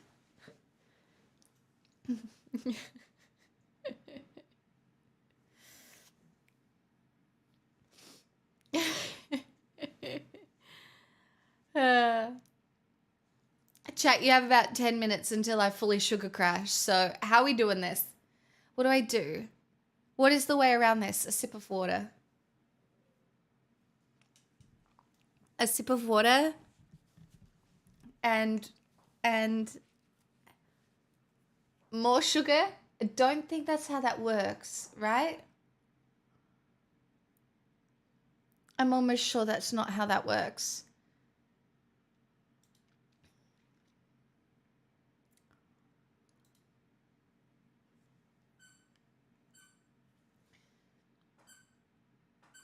All right, let's watch this, Tiny.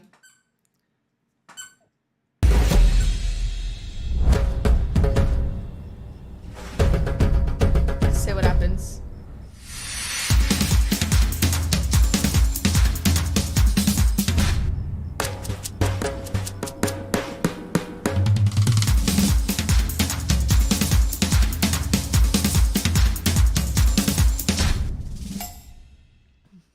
What really excites me, actually, and particularly about this industry, is the interplay between technology and psychology.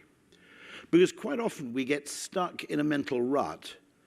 And when we dig a little bit deeper, we realize that the only reason for that assumption, that mental model, that frame of the world, is that in 1890, technology didn't allow you to do anything else. So, for example, the season ticket, the rail season ticket, is a product really of 19th century ticketing technology. It doesn't make any sense anymore. What we should be investigating is a kind of Amazon Prime system, where you can still make a commitment, but actually you pay as you go to some degree. No, I'm so sick of subscription models for everything. We don't, I'm so sick of subscription models. Anyway, subscribe here. The only good place for a subscription model, I take it all back actually. I'm going to need everybody to subscribe because the subscription model here is very good, actually. And once again, thank you for the frozen yogurt. Please feel free to subscribe at your leisure with your free will, with the opportunity to extend far into the future. Captain Farmer's gifted 6 months of Tier 1 to Adventure Faps. They've gifted 1,175 months in the channel. Not the 6 months. All Pix content should be buy to own. I mean, it's there on YouTube. You can download it. You're a technical person.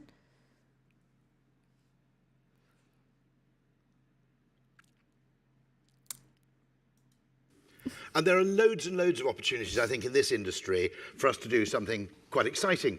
Because I always joke that the sad but inescapable truth about not so much the travel industry in truth, but transportation, is that it's effectively a business of engineers who are desperately trying to pretend they're not in the entertainment industry.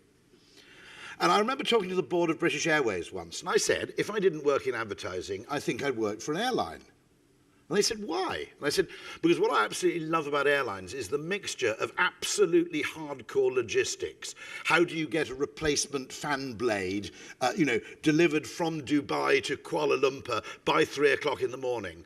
Combined with the fact that you're dealing with a bunch of completely irrational passengers who, regardless of the extraordinary genius you've put into actually putting them into the air in a pressurized metal tube at 35,000 feet, go, I don't think I'll fly with that airline. Last time I went, the nuts weren't very nice. And I said, that's what really appeals to me about working for an airline. And they said, oh, really? They said, that's what we hate about it. That's the thing that drives us crazy. But it's a little similar. This is a brilliant observation from Kumal Galhotra, who's the head of Ford in North America, that car making is 100,000 rational decisions in search of one emotional decision. And of course, all the mental energy, all the sort of selectivity gets focused on the rational decisions, designing the drivetrain, etc., etc. But ultimately then, if you're American, you then choose a car on the number of cup holders. I think that's right, isn't it? That's what I've always noticed. Funnily enough, No.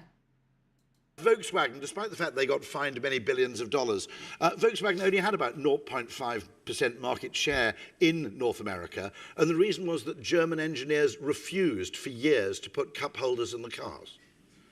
And if anybody here has ever worked in the fast food industry, you can't make drive-through work in Germany because something like 60% of Germans will not allow food or drink in as a car under any circumstances because your car Really? is a temple, and the idea of defiling it with a bargain bucket is just unthinkable. And so a lot of things which look like technology or look like engineering ultimately boil down to psychology. And of course, psychology, not unreasonably, is deeply discomforting to an engineer because they're used to a world where you can quantify everything that matters. You know, the thing that distinguishes engineering or logistics. I will say I do agree with him on one bit, and that is that we are irrational creatures. To an extent. We're all kind of stupid. In so many ways. Me more than most. problems is there is a single right answer, and you have numbers for all the things that count. As soon as you introduce psychology into the mix, you enter effectively a different world.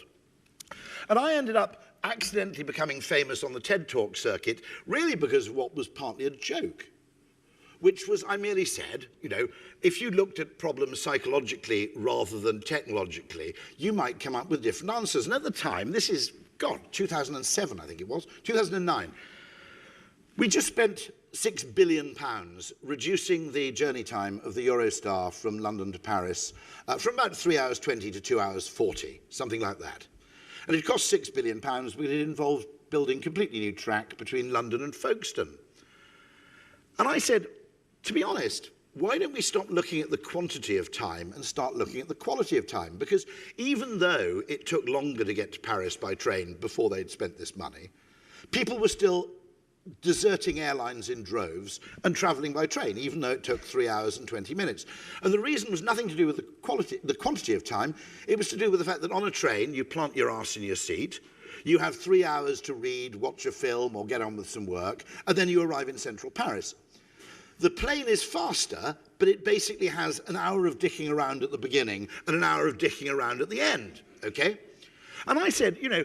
It's so true. And the dicking around is the annoying part, which is sometimes why it's so nice to take a train somewhere instead of like the dicking around part. Do you know what I mean? Like, I'm right there with you. Rather than spending £6 billion making it faster, if you want to compete with the airlines, why don't you just spend £50 million putting Wi-Fi on the trains? It was another 10 years. After they'd spent £6 billion on tracks, it was another 10 years before they added Wi-Fi to the trains, which to me was the bigger comparative advantage over flying than actually time. And then I just added a little whimsical joke at the end. I said, if you really want to spend more money than that, you can always spend £1 billion, hire all of the world's top male and female supermodels, get them to walk up and down the train handing out free Chateau Petrus to all the passengers. You'll have saved yourself £5 billion, and people will ask for the trains to be slowed down. If you think about it, make a journey enjoyable enough, and nobody's that bothered about how long it lasts. Nobody boasts about how fast their cruise ships are, do they? Okay? And actually, to a great extent, the perception of time, as measured by engineers, is measured in seconds. In humans, it's kind of measured in pain or boredom or irritation. It's not measured in seconds. You can tell that from the English language.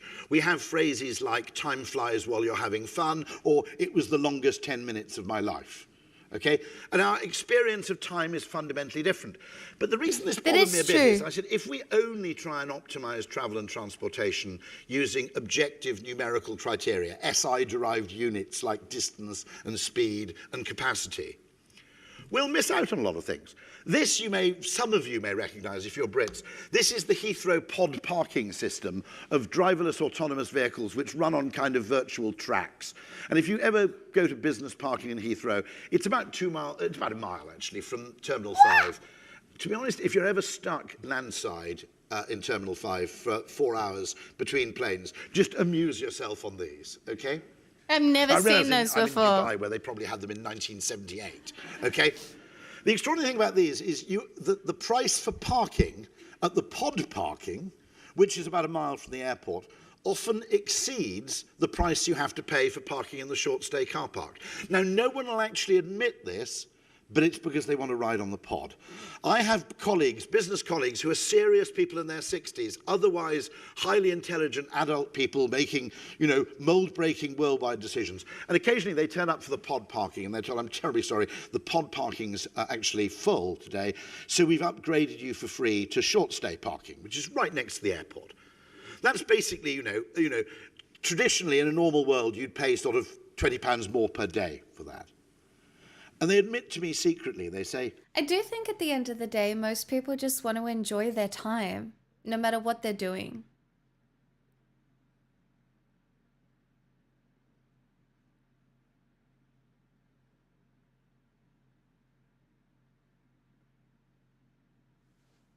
I think it's that simple. I always go away going, oh shit, I was looking forward to riding on the pod.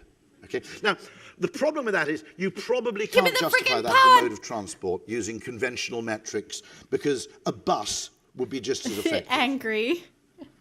A bus might be quicker, but a bus doesn't feel the same. But the problem is we don't have numerical metrics. Well, maybe we do. Mr. Zach will possibly show us this afternoon. But we don't yet have adequate numerical metrics for how people feel that match the ones that we use to measure the physical world. Now, that wouldn't matter if people perceive the world objectively. They really, really don't. And so the trick is actually ask more, better questions. Okay? We need to explore more. David Ogilvy never actually said this, but it's often attributed to him, which is the trouble with market research is that people don't think what they feel, they don't say what they think, and they don't do what they say. I think that is so true. I think so many of us find ways to talk around our real feelings because sometimes the real ones are not palatable. That's kind of what I was talking about when I said that I feel like a lot of conservative politics is because a lot of people want to feel power, safety, oftentimes through power, but power is their main driver. But they will find ways to talk around that make them feel better about desiring that.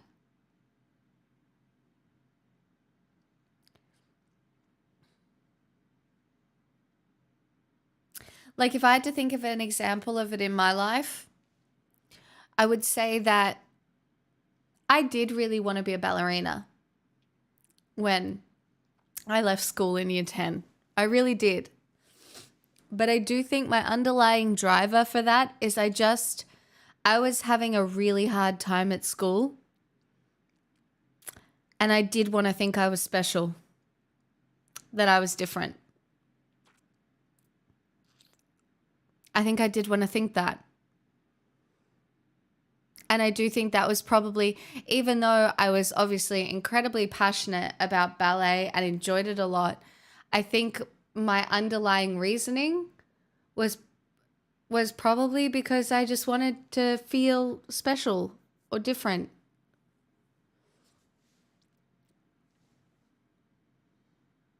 Can you guys think of an example that you might have done the same thing where you're just like saying something to cope with your actual desire for something? There's so much of it. It's just literally cope.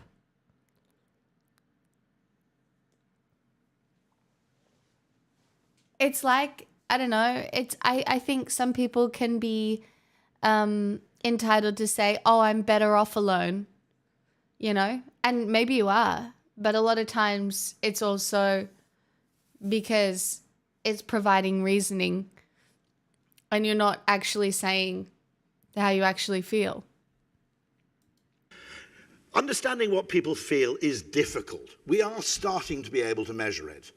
But until we can, do not rely on people to tell you what they want, because they don't completely know, because the parts of the brain that do the feeling aren't really connected to the parts that do the talking.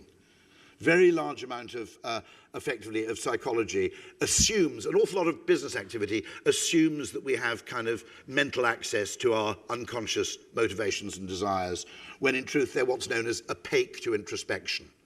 You can't find it out. And the other thing we have to do more is simply experiment. That. That's why it's so often like, oh God, I did my psychology degree in the first place because I was like, I'm going to be able to figure out what's wrong with me and understand the human condition. But a lot of our shit is opaque to introspection. You need help. I need help. I needed help.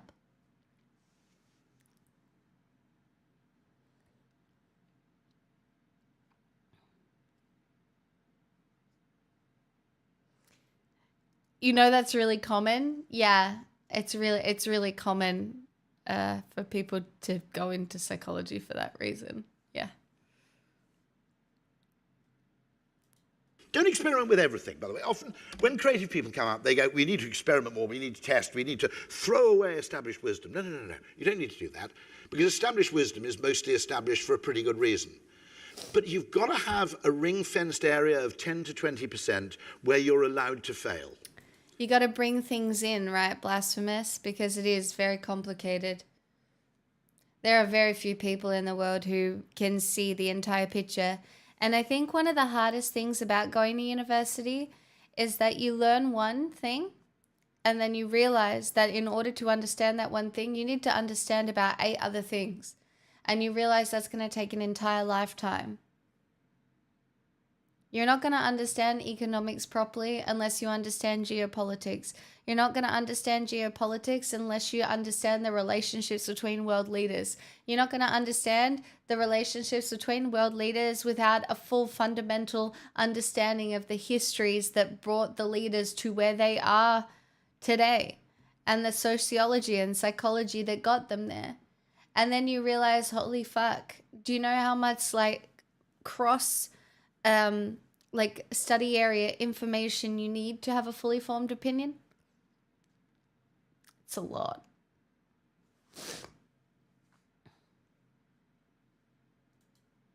Now, if you don't believe me, have a look at bees, okay? They've been around for 20 million years, and interestingly, much to the astonishment of bee experts, they noticed that whereas bees have evolved this extraordinary system called the waggle dance, where they can communicate to other bees They do little a dances. good direction and distance to set out to find a reliable source of pollen and nectar, what horrified bee scientists is that, it varies, but about 20% of bees ignore the waggle dance. They go off at random. And they said, this doesn't make any sense, because in the short term, if you want to maximize the efficiency of pollen collection, you'd want 100%, obedience to the waggle dance. Why haven't bee compliance officers evolved, to demand 100% adherence to the waggle dance to bring our nectar collection in line with our forecast for Q3? This doesn't make sense. And then they modeled it as a complex system, and they realized it's what's known in AI, by the way, as the explore-exploits trade-off. It exists in animal foraging, and it also exists in artificial intelligence. And all dynamic systems need a trade-off between exploiting what you already know, in other words, that load of flowers over the hill, which we've been successfully getting pollen from for the last 2 weeks. But you've got to devote a certain amount of money or investment to the things you don't yet know, either because the future is different from the past or because you simply haven't discovered it yet. And so bees, interestingly, have this indulgent class of dilettante bees who are allowed to make mistakes. Now, I imagine the obedient bees hate the random bees, don't they? They go, look at them, most of their journeys, complete waste of time, bloody dilettantes just buzzing around the place at random, ignoring the waggle dance. If you don't have a certain degree of this variation built in, you become over-optimized on the past and the hive starves to death. The other thing that happens, by the way, if you're over-optimized on what you already know, you never get lucky either. You don't have a system that allows you to exploit lucky discoveries or even lucky mistakes. And I think that's an important thing we've got to... True. I do think that we need to get luckier. I think that should be our approach to fixing the world. Increasing our levels of luck.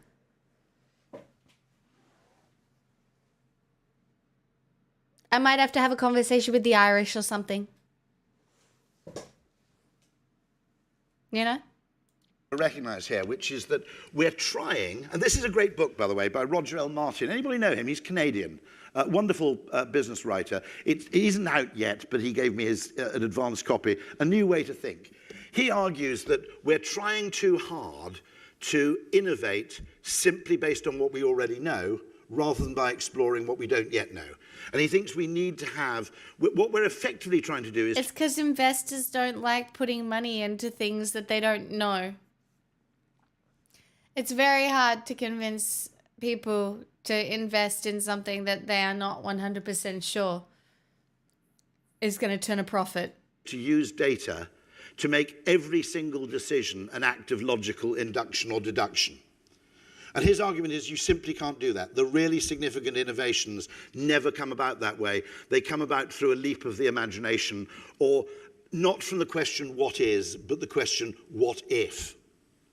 And if you look back, okay, now I'm old enough, one great thing about being 56 is you can remember a time before all these things existed, okay? And one of the interesting things is if you imagine yourself back to a world before Dyson, a world before Red Bull, a world before Uber, okay?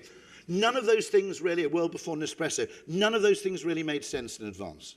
Before Red Bull existed, no one was walking around going, what I don't get is, why does nobody make an overpriced drink in a tiny can that tastes really disgusting? Okay? Nobody was asking. Red Bull, if you were here and listening to that, I disagree. I actually quite like the flavor. And if you did want to send me a bunch and be like, woo, feminism, I would be totally into that.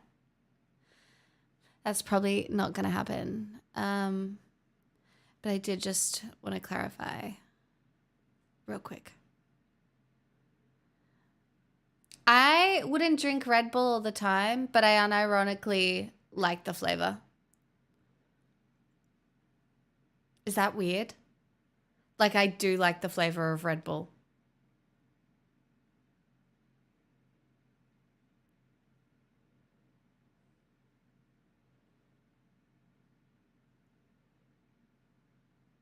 Oh my God, the Red Bull blueberry flavor is actually fucking life-changing. It's so delicious. I had the Red Bull blueberry flavor at that dodgeball event, and it was so yummy. Anyway, not the point. For that. Before Starbucks existed, no one was going, what I really want to do is spend nearly $5 on a cup of coffee and then wander around carrying it in the streets, okay? Nobody was asking for that. If James Dyson had come to me in the 1990s and said, look, I think there's a great market for an $800 vacuum cleaner, I would have said, James, mate, look, let's look at the market, right? Peaks out at about $400. That's a Miele. There's no evidence in the marketplace whatsoever that anybody will pay $800 for a vacuum cleaner. It's a distressed purchase. You only buy a vacuum cleaner when your parents force you to move out, you move out of rented accommodation, or your old vacuum cleaner breaks, right? I've never heard a couple go, hey, I'm bored this weekend, let's go vacuum cleaner shopping, right? For the lols, okay? And we are, besides, anybody who could afford an $800 vacuum cleaner probably pays someone else to clean their house. So they're really not that bothered about it. Now, all of those are perfectly good logical objections, okay? And I would have used them. I would have felt smug and gone, well, glad Jim's out of the building. And if Jim had come back and said, but wait, you haven't heard about my $400 hairdryer, I would have had him escorted out of the building as an obvious lunatic, okay? Nespresso most of these things are an act of psychological arbitrage. They're the discovery by somebody of psychological value in a place where nobody else realized it existed. You know, if you look at Nespresso, okay? Guys, this is you. When you found my stream. You found psychological value where nobody else thought it existed. And you're welcome. Thank you for investing. I'm so funny. Piece of genius, right? If you had to buy an espresso coffee in a jar, like Nescafe or Maxwell House or Folgers, for the equivalent amount of caffeination, it would cost about $30 for a jar, or $35. And you look at it and you go, that's insane. There's no way I'm paying that, right? It doesn't come in a jar. The dividends are that I keep showing up every day. Unless you work in procurement, you don't actually know what a single cup of Maxwell House costs, okay? So when you put that 40-cent Nespresso pod into your machine, your frame of reference isn't Nescafe, it isn't Maxwell House, it's Starbucks. And you think, well, you know, 40 cents, that would cost me $2.80 at Starbucks. This machine's practically making me money. Rolls-Royce and Maserati stopped exhibiting their cars at car shows because they looked really expensive. You know, a $400,000 car at a car show looks like a monstrous extravagance. They went and started showing them at plane and yacht shows instead. Because if you've been looking at Learjet this afternoon, okay, a $400,000 car is like an impulse buy. It's like putting the candy next to the till. I didn't buy a plane today, so I'll have a couple of those, right? A huge number of those businesses, Zoom made no sense at all. You're up against Facebook, you're up against Microsoft, you're up against Apple, you're up against all of the big tech companies. It made no sense. Zoom won, I think, because it had superior psychology. Uber, as I'll explain later, had superior psychology. And this is how you can play the psychology game with time. It's not the quantity of time, it's the quality. Anybody here operate a call center? Okay? One of the great mysteries of call centers is that live chat online takes about 3 times longer than a phone call. Everybody. And yet, for some reason, people love it. The customer satisfaction levels are through the roof. Not because it's shorter, but because it feels different. Okay? This is brilliant because the time you spend waiting for your meal to be prepared is more enjoyable than the time you spend waiting to tell people what you want.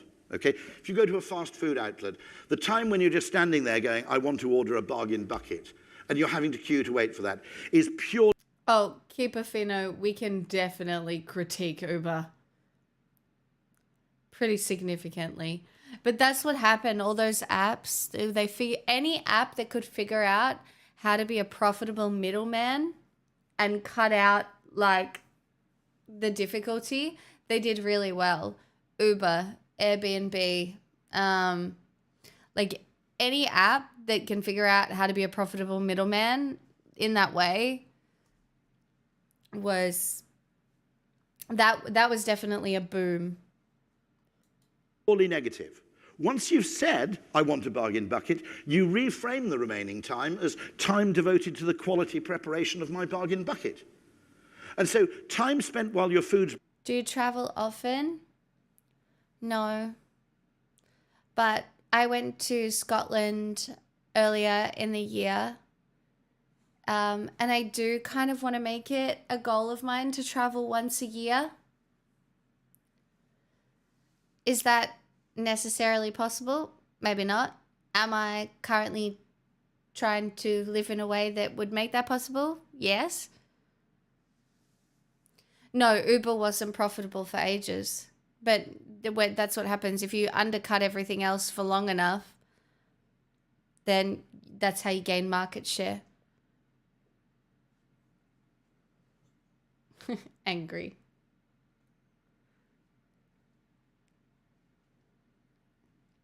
I don't even know if Uber is profitable. All I know is that the gig economy is fucked. The yogurt did arrive and it was delicious, and now I'm currently sugar crashing, so we're watching this lecturer talk instead of me, so I can pretend to have a tiny little nap and have everybody feel like they are definitely getting their value for money with the quality time that you're spending on my stream. Don't forget to subscribe. being prepared is inordinately more enjoyable than time spent before you've placed your order. Okay? And as a result, what these screens do effectively is they don't change the duration of the wait, they change the experience of the wait. Uber. Okay? Now, a logical person would have said, I don't like waiting for a taxi. That's true. People don't like waiting for taxis. You do two things. You could do a predictive algorithm, which means that there are taxis hovering around anticipating demand and reduce waiting time. Maybe Uber do that a bit. The real feat of genius was the map. Because what the human brain hates in that situation isn't duration, it's uncertainty. The guy had the idea for the map watching Goldfinger, by the way. I don't know if you remember Goldfinger, but Bond has to follow Auric Goldfinger through the Swiss Alps while remaining unobtrusive. And obviously, if you want to follow someone unobtrusively, you choose an Aston Martin DB5, don't you? Because it blends in completely with your surroundings. But nonetheless, he attaches a tracker to Auric Goldfinger's car, and he can follow him at a distance and see on a scrolling map on the dashboard where Goldfinger's car is. And one of the founders of Uber said that's what should happen when a car arrives. Because waiting for a taxi under conditions of uncertainty is agony for the human brain. We hate uncertainty. With the map, the duration of the wait may be the same, but you go, oh, look, he's stuck at those traffic lights, I'll have another pint. Yeah, okay? Dottie, I get that. Completely different nature of time. There's also an element of status with Uber. I don't know if anybody does this. Is it just me? Where you time your departure from the building to coincide exactly with the car drawing up, because it makes you feel like Kaiser Soze at the end of The Usual Suspects, right? I mean, if you think about it, walking out of a building as a car draws up makes you feel like Louis XIV. Standing around in the rain going, I wonder if that's my car over there, low status behavior. You know, you don't get many rappers doing that generally, right? And so understanding these things is really, really vital. Dallas-Fort Worth, bit of genius. There's a woman there called Courtney Moore, who's the head of behavioral science at DFW. Fantastic airport, I think most people agree.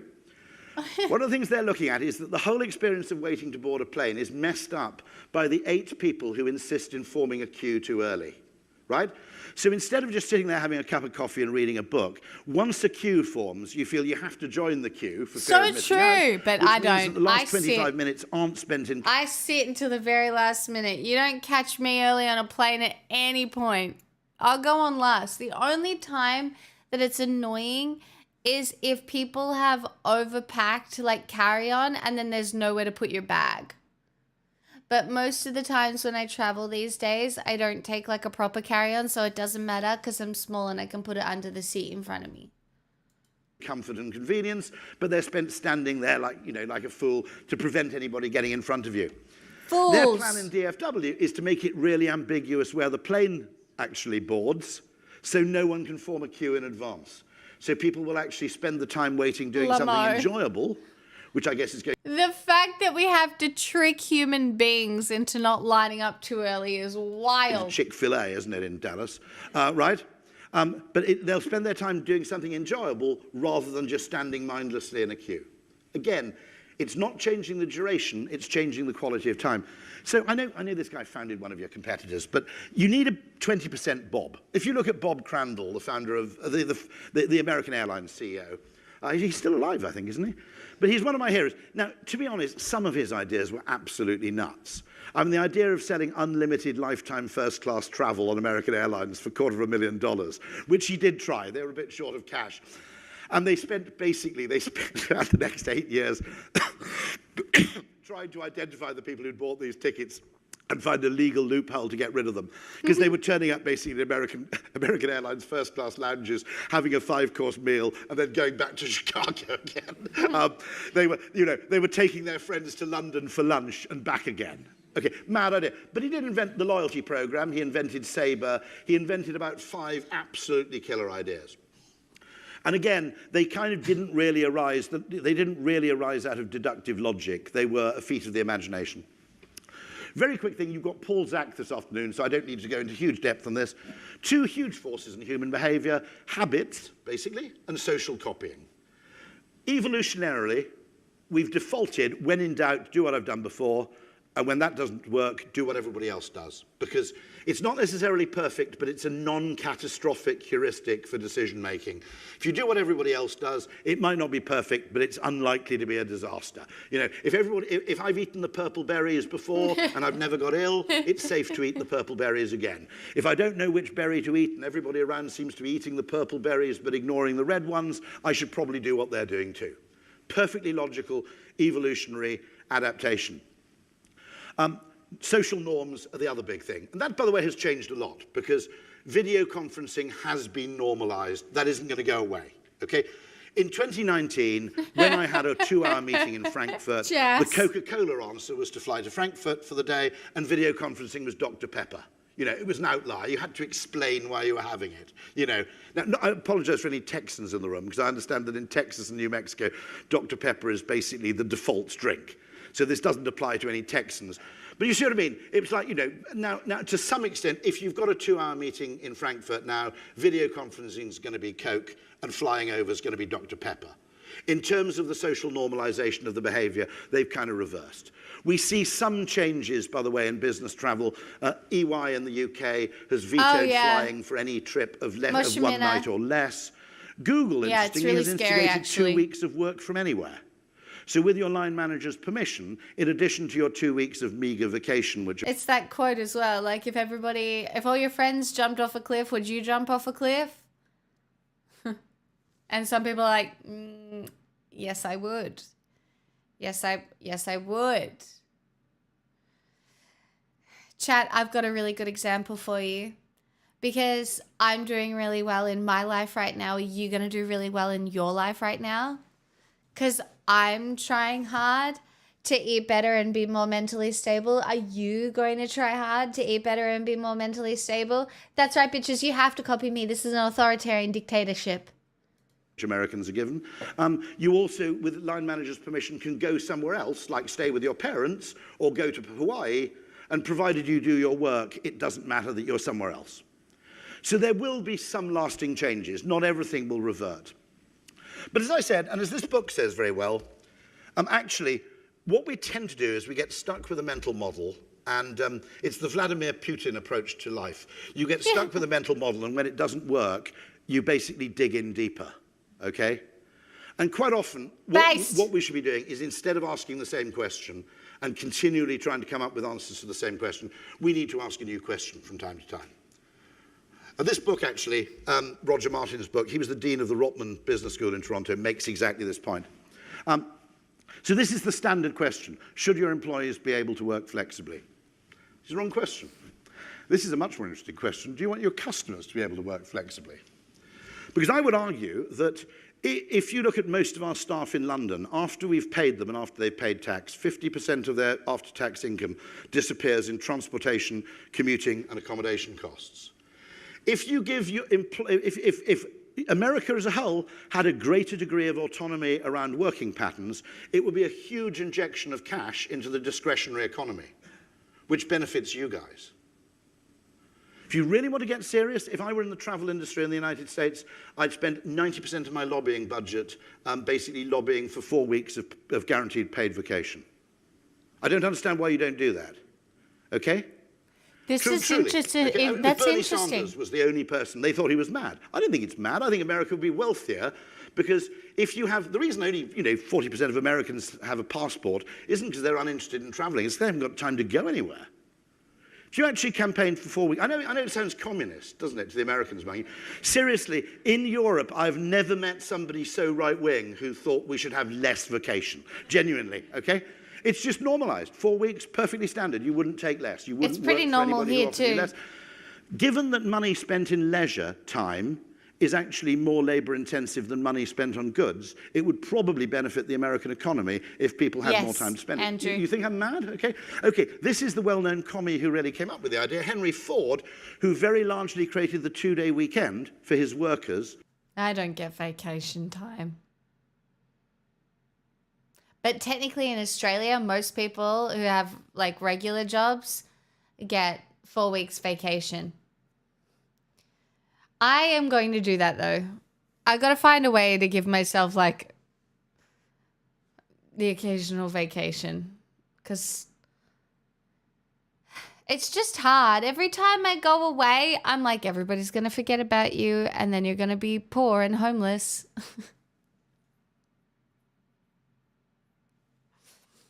That's how it goes. And then you can't enjoy the holiday anyway. Don't you have a feature where you can pause subs? Why would I pause subs?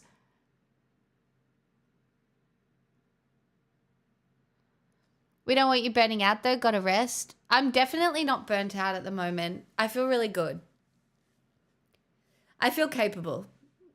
So.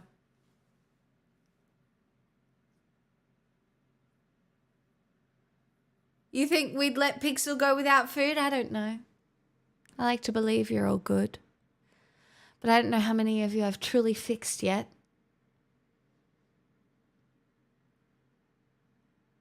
Feels like we've got a long way to go. So you should continue to subscribe today. Ah, Mashinima!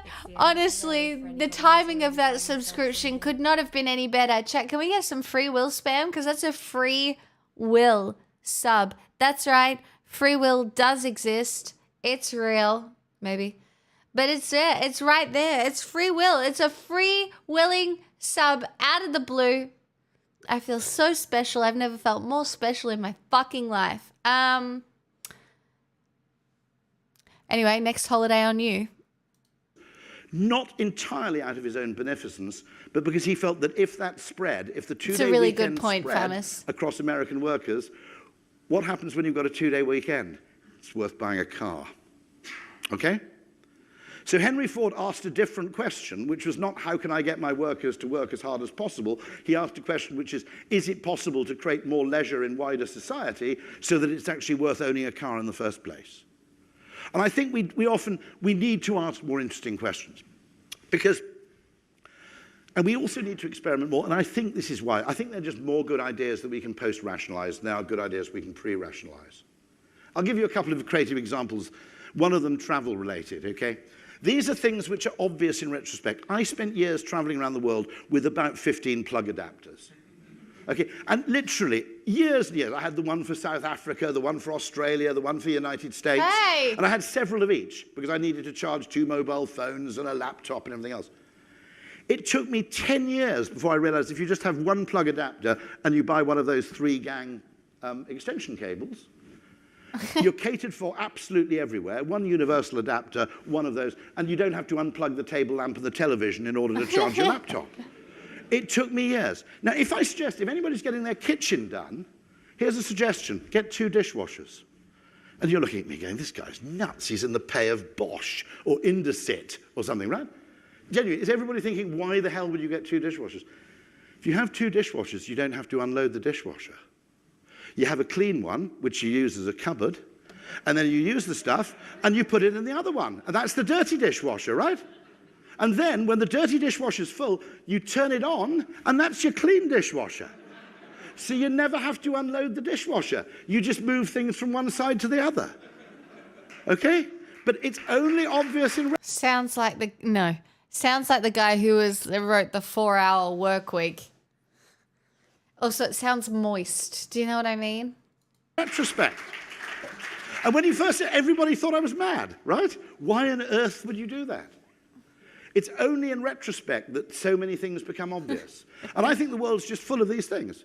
And I think quite often, you know, the opposite of a good idea is another good idea. Bro is in the pocket of big dishwash. There's a single optimal answer, and everything that isn't that answer is wrong. Because in engineering, that's true. In mathematics, it's true. Psychology, in many... What this fucker doesn't realize is that most of us can't afford houses to buy dishwashers for. Most of us are renting apartments where whatever dishwasher is in the apartment is the dishwasher that we're fucking getting. Okay? Y'all wash the dishes? I am my own trad wife, so yes, I do. Actually, I have a pile of them out there right now waiting for me. But I'm probably going to ignore them until tomorrow because fuck that.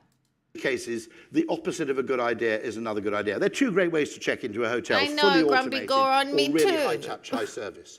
It's the middle that's boring in many cases. It's the average of two things that isn't the solution. I always thought the open plan office was a mistake because it solved for the average, didn't it? The open plan office is neither sociable nor is it solitude. So you can't get your head down and write, and you can't really have a proper chat. The future of the office, I think, is half library, half pub, to be absolutely honest. Okay? But what often happens is people go, in between the two is the right place to be. No, no, no. When you've got a contradiction, either embrace both extremes or resolve it creatively with a third idea which solves the problem overall. The average is generally not as good as it looks. It always seems logical, but it really isn't that great. Now, in engineering, 1 + 1 = 2, and 3 × 1 is the same as 1 × 3. In psychology, these rules don't apply. Really important to understand. We need a kind of psychomaths, if you like, to make things work. Let me give you an example, okay? Nearly all travel planning, transport planning, including high-speed 2 in the UK, assume that 10 people saving 40 minutes, let's make it better, okay, 100 people saving 40 minutes 10 times a year is the same as 10 people saving 40 minutes 100 times a year, okay? Because the aggregate time saving is the same. If you think about it psychologically, they're totally different, right? Cutting time for a journey that the same people make very frequently is a life-changing event. They can now live somewhere they couldn't live before. A place becomes commutable that wasn't commutable before. If you spend money, for example, on high-speed 2 between London and Manchester, what you're doing is you're giving maybe a few million people a mild convenience 5 times a year. That's not the same as giving 1 million people a massive change in potential life 100 times a year. And yet most models assume commutability. One of the reasons the Concorde didn't really work, well, if you'd had psychologists, they would have closed down the Concorde. One, because it doesn't work flying west to east at all. Because the best way to fly west to east is when you're asleep, okay? It's not taking up a whole day in the air, where weirdly you'd have to leave New York at 9 o'clock in the morning, which makes no sense to anybody. Okay? But the second problem with the Concorde is nobody flew between London and New York frequently enough for it to really change their life. You know, even the man who flew on the Concorde most, he was on the first flight, he was on the last ever flight. That's interesting, I didn't know that. He was the heaviest user of Concorde by a factor of about 4, and I worked out that it saved him about 5 minutes a day for every day of his working life. So rather than having a supersonic airliner, he could have just moved a bit closer to the office, to be honest. Okay? understanding that. The other thing is that 1 + 1 doesn't always equal 2 in psychology. Really, really small things can have huge effects. The Uber map, okay, costs almost nothing, but it has absolutely monumental effects. One of the best things we ever did for British Airways was simply to change the layout of their pricing. Nobody, as a consumer, can buy premium ticketing, okay, unless you can see what the economy price is. There are a few really, really important things, because if you look at every single airline website, it's designed for the business traveller, okay? It says, where are you going, when are you going, and what class of travel do you want? I And for a didn't know business that traveller, either. that's fine, because they know when they have to go, and they know where they're going. Because my boss very rarely says to me, It's a I'd like lot, you to go Dottie. somewhere sunny sometime vaguely and later. Also, psychologically, the closer you live to your work, just generally, the higher levels of happiness you report across the board. Like the reduction in commute time, all of it. That's why so many young people are so fucking unhappy at the moment, because it's nearly impossible to afford to live in the cities, because fucking boomers have all of the property. Like the people who can afford to live in the cities are boomers who don't need to be there because they don't go to an office every day. Like if you have to go to an office in the city every day, you should live like as close as you can.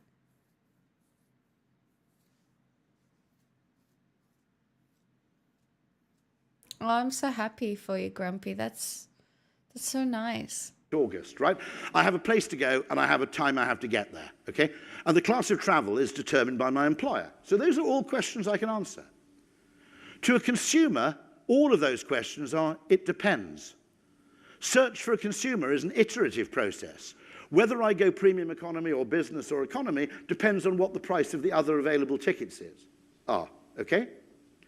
You can't decide to go premium economy until you know what the economy price was. Secondly, whether you go in July or August depends on the ticket price, and where you go might depend on the ticket price. So I don't think we've even yet designed a really, really good interface for consumer travel selection.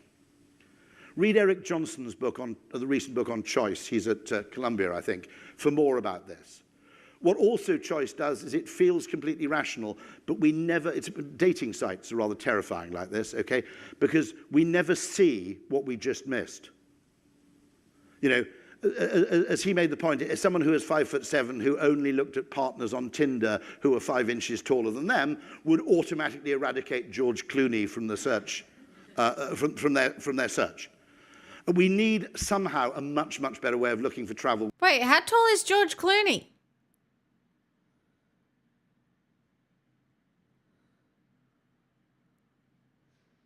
Is he a short king?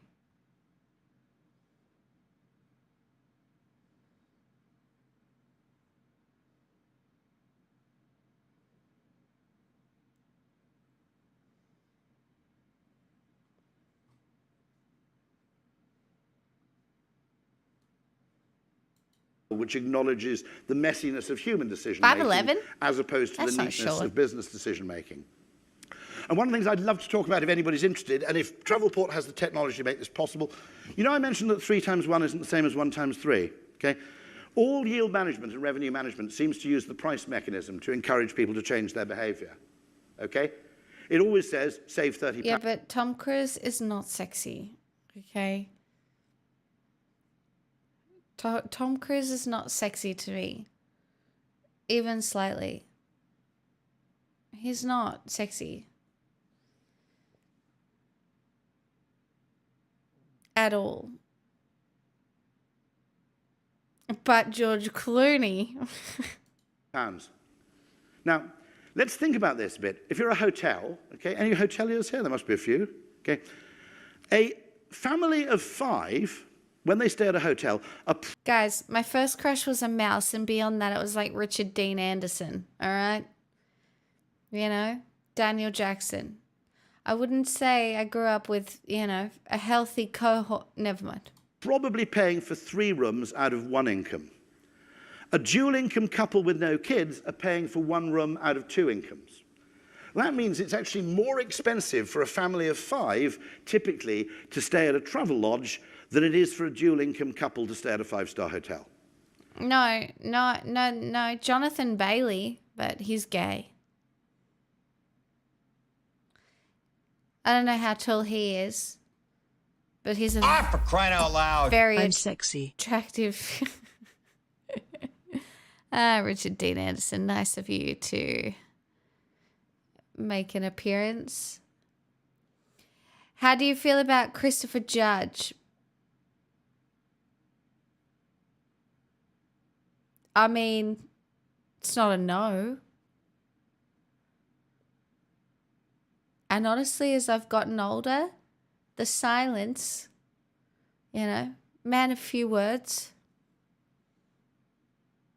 could be desirable.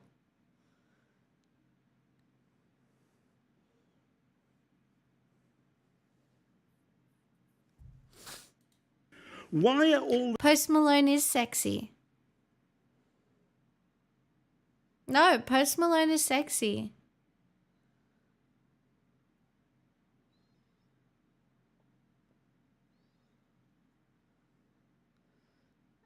Mr. Bean, not for me, but Post Malone is sexy.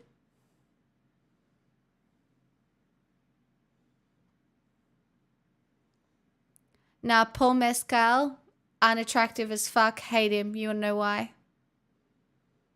Because there's a photo of him. There were affair rumors that floated around that he cheated on his girlfriend, Phoebe Bridgers, at the time with Daisy Edgar Jones. And there's this photo where you can basically see him basically lusting after her. And now that he's in my head as a fuckboy, it's an immediate no.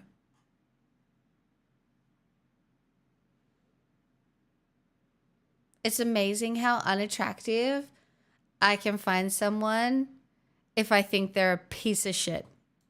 the offers always about the price of the room? Why isn't it second room half price? Why? And I realize this is just celebrity gossip and it might not even be true, like who fucking knows. But in my head, off the list. aren't airline offers? Why is it always, we will drop the price of every single seat instead of kids go half price? Discount to the people who are most price Dottie, sensitive. don't call me out price like that. discrimination is great. Don't always use the individual ticket price as a way of changing passenger behaviour. Use your loyalty programs. About a fifth of the people who belong to an airline loyalty program would crawl over broken glass to get an extra 5 tier points. So why are you discounting the price of a ticket to get them to fly at 12 o'clock rather than 9 in the morning when you could be using your loyalty program? Or you could be using... Wait, how am I supposed to incentivize you guys to crawl over broken glass? I'm going to have to use my brain. information. About 20% of people would be motivated to go on a later flight if all you put on the website was, this is the least crowded flight of the day. Because what's the best airline in the world? In many ways, it's the one that isn't crowded, okay?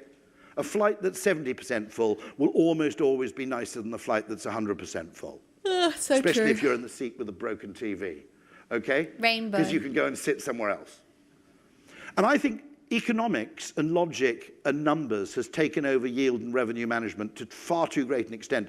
There are loads and loads of ways you can change people's behavior before you have to resort to bribing them. And I think yield and revenue management at the moment simply use the price mechanism as if there's no other motivation. I think it's a really expensive way of doing it. Don't tell me, it does work, but my God, there must be cheaper ways of doing this. So I end with a little recap. You've got Paul in the afternoon, so you don't need much of this. Here are 5 things we don't currently have metrics for, which humans really, really care about. Status, certainty, autonomy, relatedness, and fairness. All 5 of them, interestingly, crop up in the travel industry. All right, chat. Status, you have my emotes. That's your status. Certainty, I'm very reliable streamer. Autonomy, I let you have opinions. Relatedness, we're all mentally fucked. Fairness, I only ban people when they really annoy me. Now walk towards the reward, my people. I've clearly done a very good job. Or, certainty. We're happier waiting for a train if there's a display saying next train 10 minutes. We'd rather wait for a train for 10 minutes if we knew it was coming in 10 minutes than wait 5 minutes for a train in a state of not knowing. Okay? Relatedness. A large part of loyalty programs is you like to know that the airline knows that you fly with them a lot because you trust the airline more if you know that they value you disproportionately as a passenger. Okay? Fairness, there's a whole lot of work to be done, I think, on pricing and... I wish I could give you rewards cards. I've got these 6 tarot cards here that I might give out over the Christmas period. I can't write lots of cards anymore like I used to. Because it was hard. It was so much work. It was so much work. And ticket refunds and rebates and travel, which could better understand fairness. Autonomy, we love the freedom. Yeah, I'll sign them. I think I'm going to auction them. That's right. It's a hierarchy in here. The rich people win. Nah. I'll figure out something. I'm not sure. I've still got to do this Yui Boom giveaway. It's sitting here on my desk. I still haven't done it. I'm a piece of shit. I'm sorry. Is that relatable? I don't know what to tell you. Make last-minute decisions, not to get trapped in things, and status you know all about. But those are 5 things which, deep in the human brain, they're heavily, heavily embedded. You get free content all the time. What else do you want? We don't have numbers for them, and economists don't understand these things at all. I have nothing. They don't feature in economic models, and yet they're nearly always there. So it's a wonderful checklist to use. And I'll finally end on this, okay? Marketing and innovation are basically the same thing. Now, let me explain, okay? There are 2 ways you can create value in the marketplace. You can either find out what people want and work out a really clever way to make it, or you can work out what you can make and find a really clever way to make people want it. And the money you make is indistinguishable, regardless of the direction of travel of that process. Go Blue. So it isn't necessary to introduce a new product to perform R&D. One other way of doing R&D is taking an existing product and presenting it or pricing it or positioning it or framing it in a completely different way. Psychological arbitrage is where quite a lot of money is made today. There are psychological solutions out there that could save a fortune. If you want people to get an electric car, we currently subsidize electric cars very heavily. We also have a subsidy if you install a home charging point. But in order to install a home charging point, you've got to prove you've got an electric car, which is kind of the wrong way around. And I said to the government, no, just subsidize these. I said, if you can get people to pay £100 to install one of these on the wall, okay, don't bother about subsidizing the electric car. They're going to get an electric car anyway, because if you put that on your wall, you'd feel a bit of a dickhead going and getting a diesel, wouldn't you? Right? Just get the order right. Don't worry about the incentives. Get the order right. So there are tons and tons of psychological solutions out there. If you want a whole digest to them, I've co-written this book, Transport for Humans, with my former colleague, Pete Dyson, who now works for the Department of Transport in the UK as the head of behavioural science. That's my old book. But I'll also be around right till the end of the day, I hope. So any questions, please come and ask me. I'd love it. Thank you very much indeed. Okay. 1, what a delightful speaker. Like, I'm not necessarily super interested in transport, but that was very interesting. But what a delightful experience and speaker. And then he's like, and I'll be around all day, so please come and ask me questions. I'd love it. Such a good public speaker.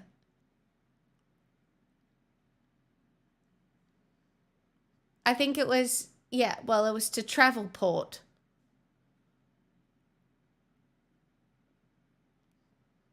He shall be my new friend, your new online friend.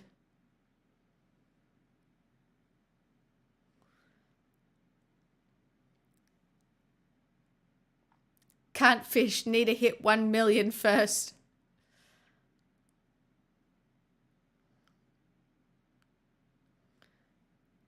A what? Sorry? What? Who? What? Huh? What? What? What? What? What?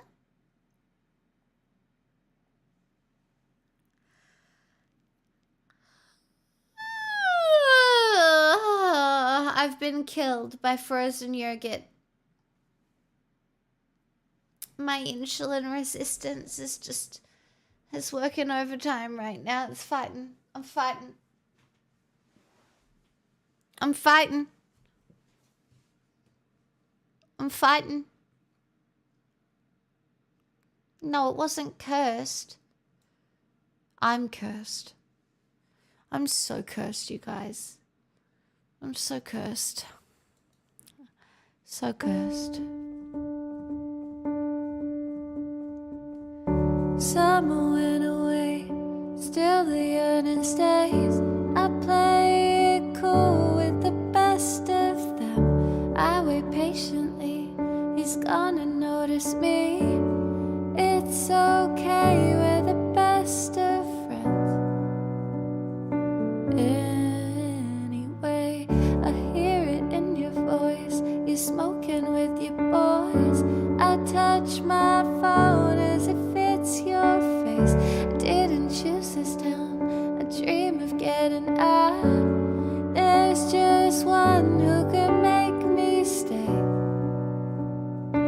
All my days, from sprinkler splashes to fireplace ashes, I waited ages to see you there. I searched the party of better bodies just to learn that you never cared.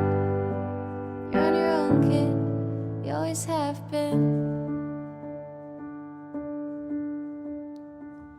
I see the great escape, so long Daisy May.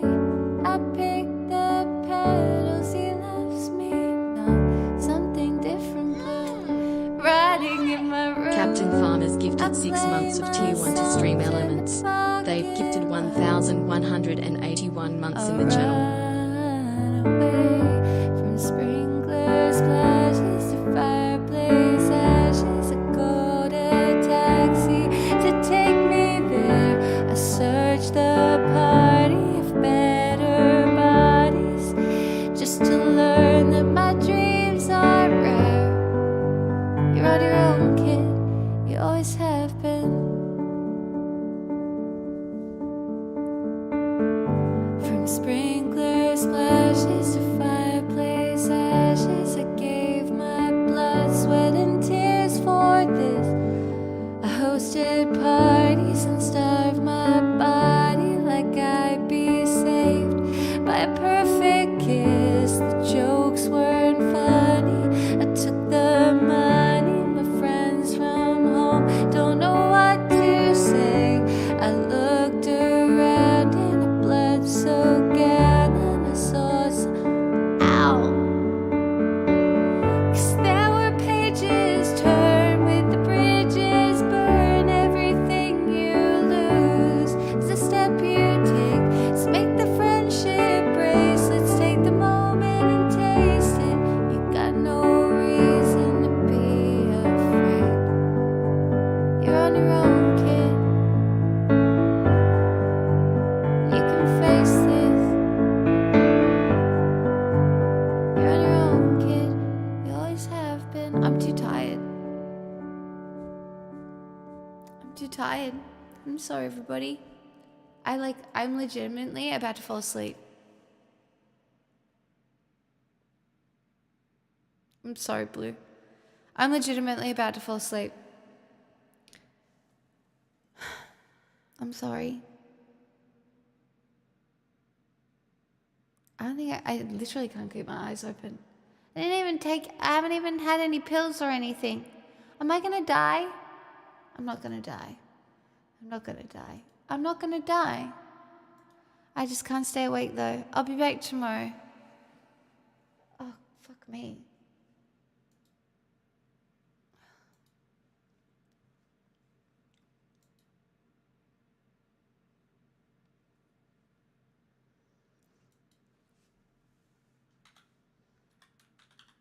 Like seriously, hitting so hard.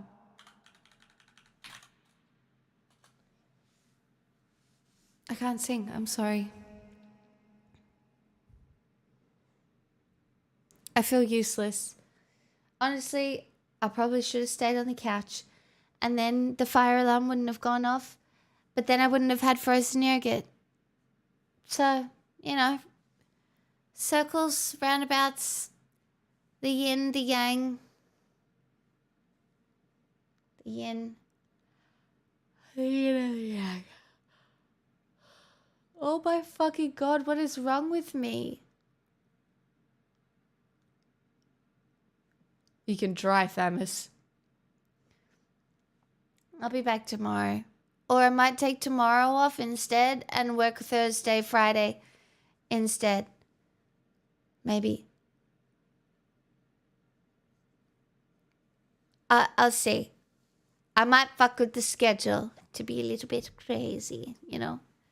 I don't know. Because my mom's sick, I'm not going to visit her. Because I don't want to get sick before the weekend. I'm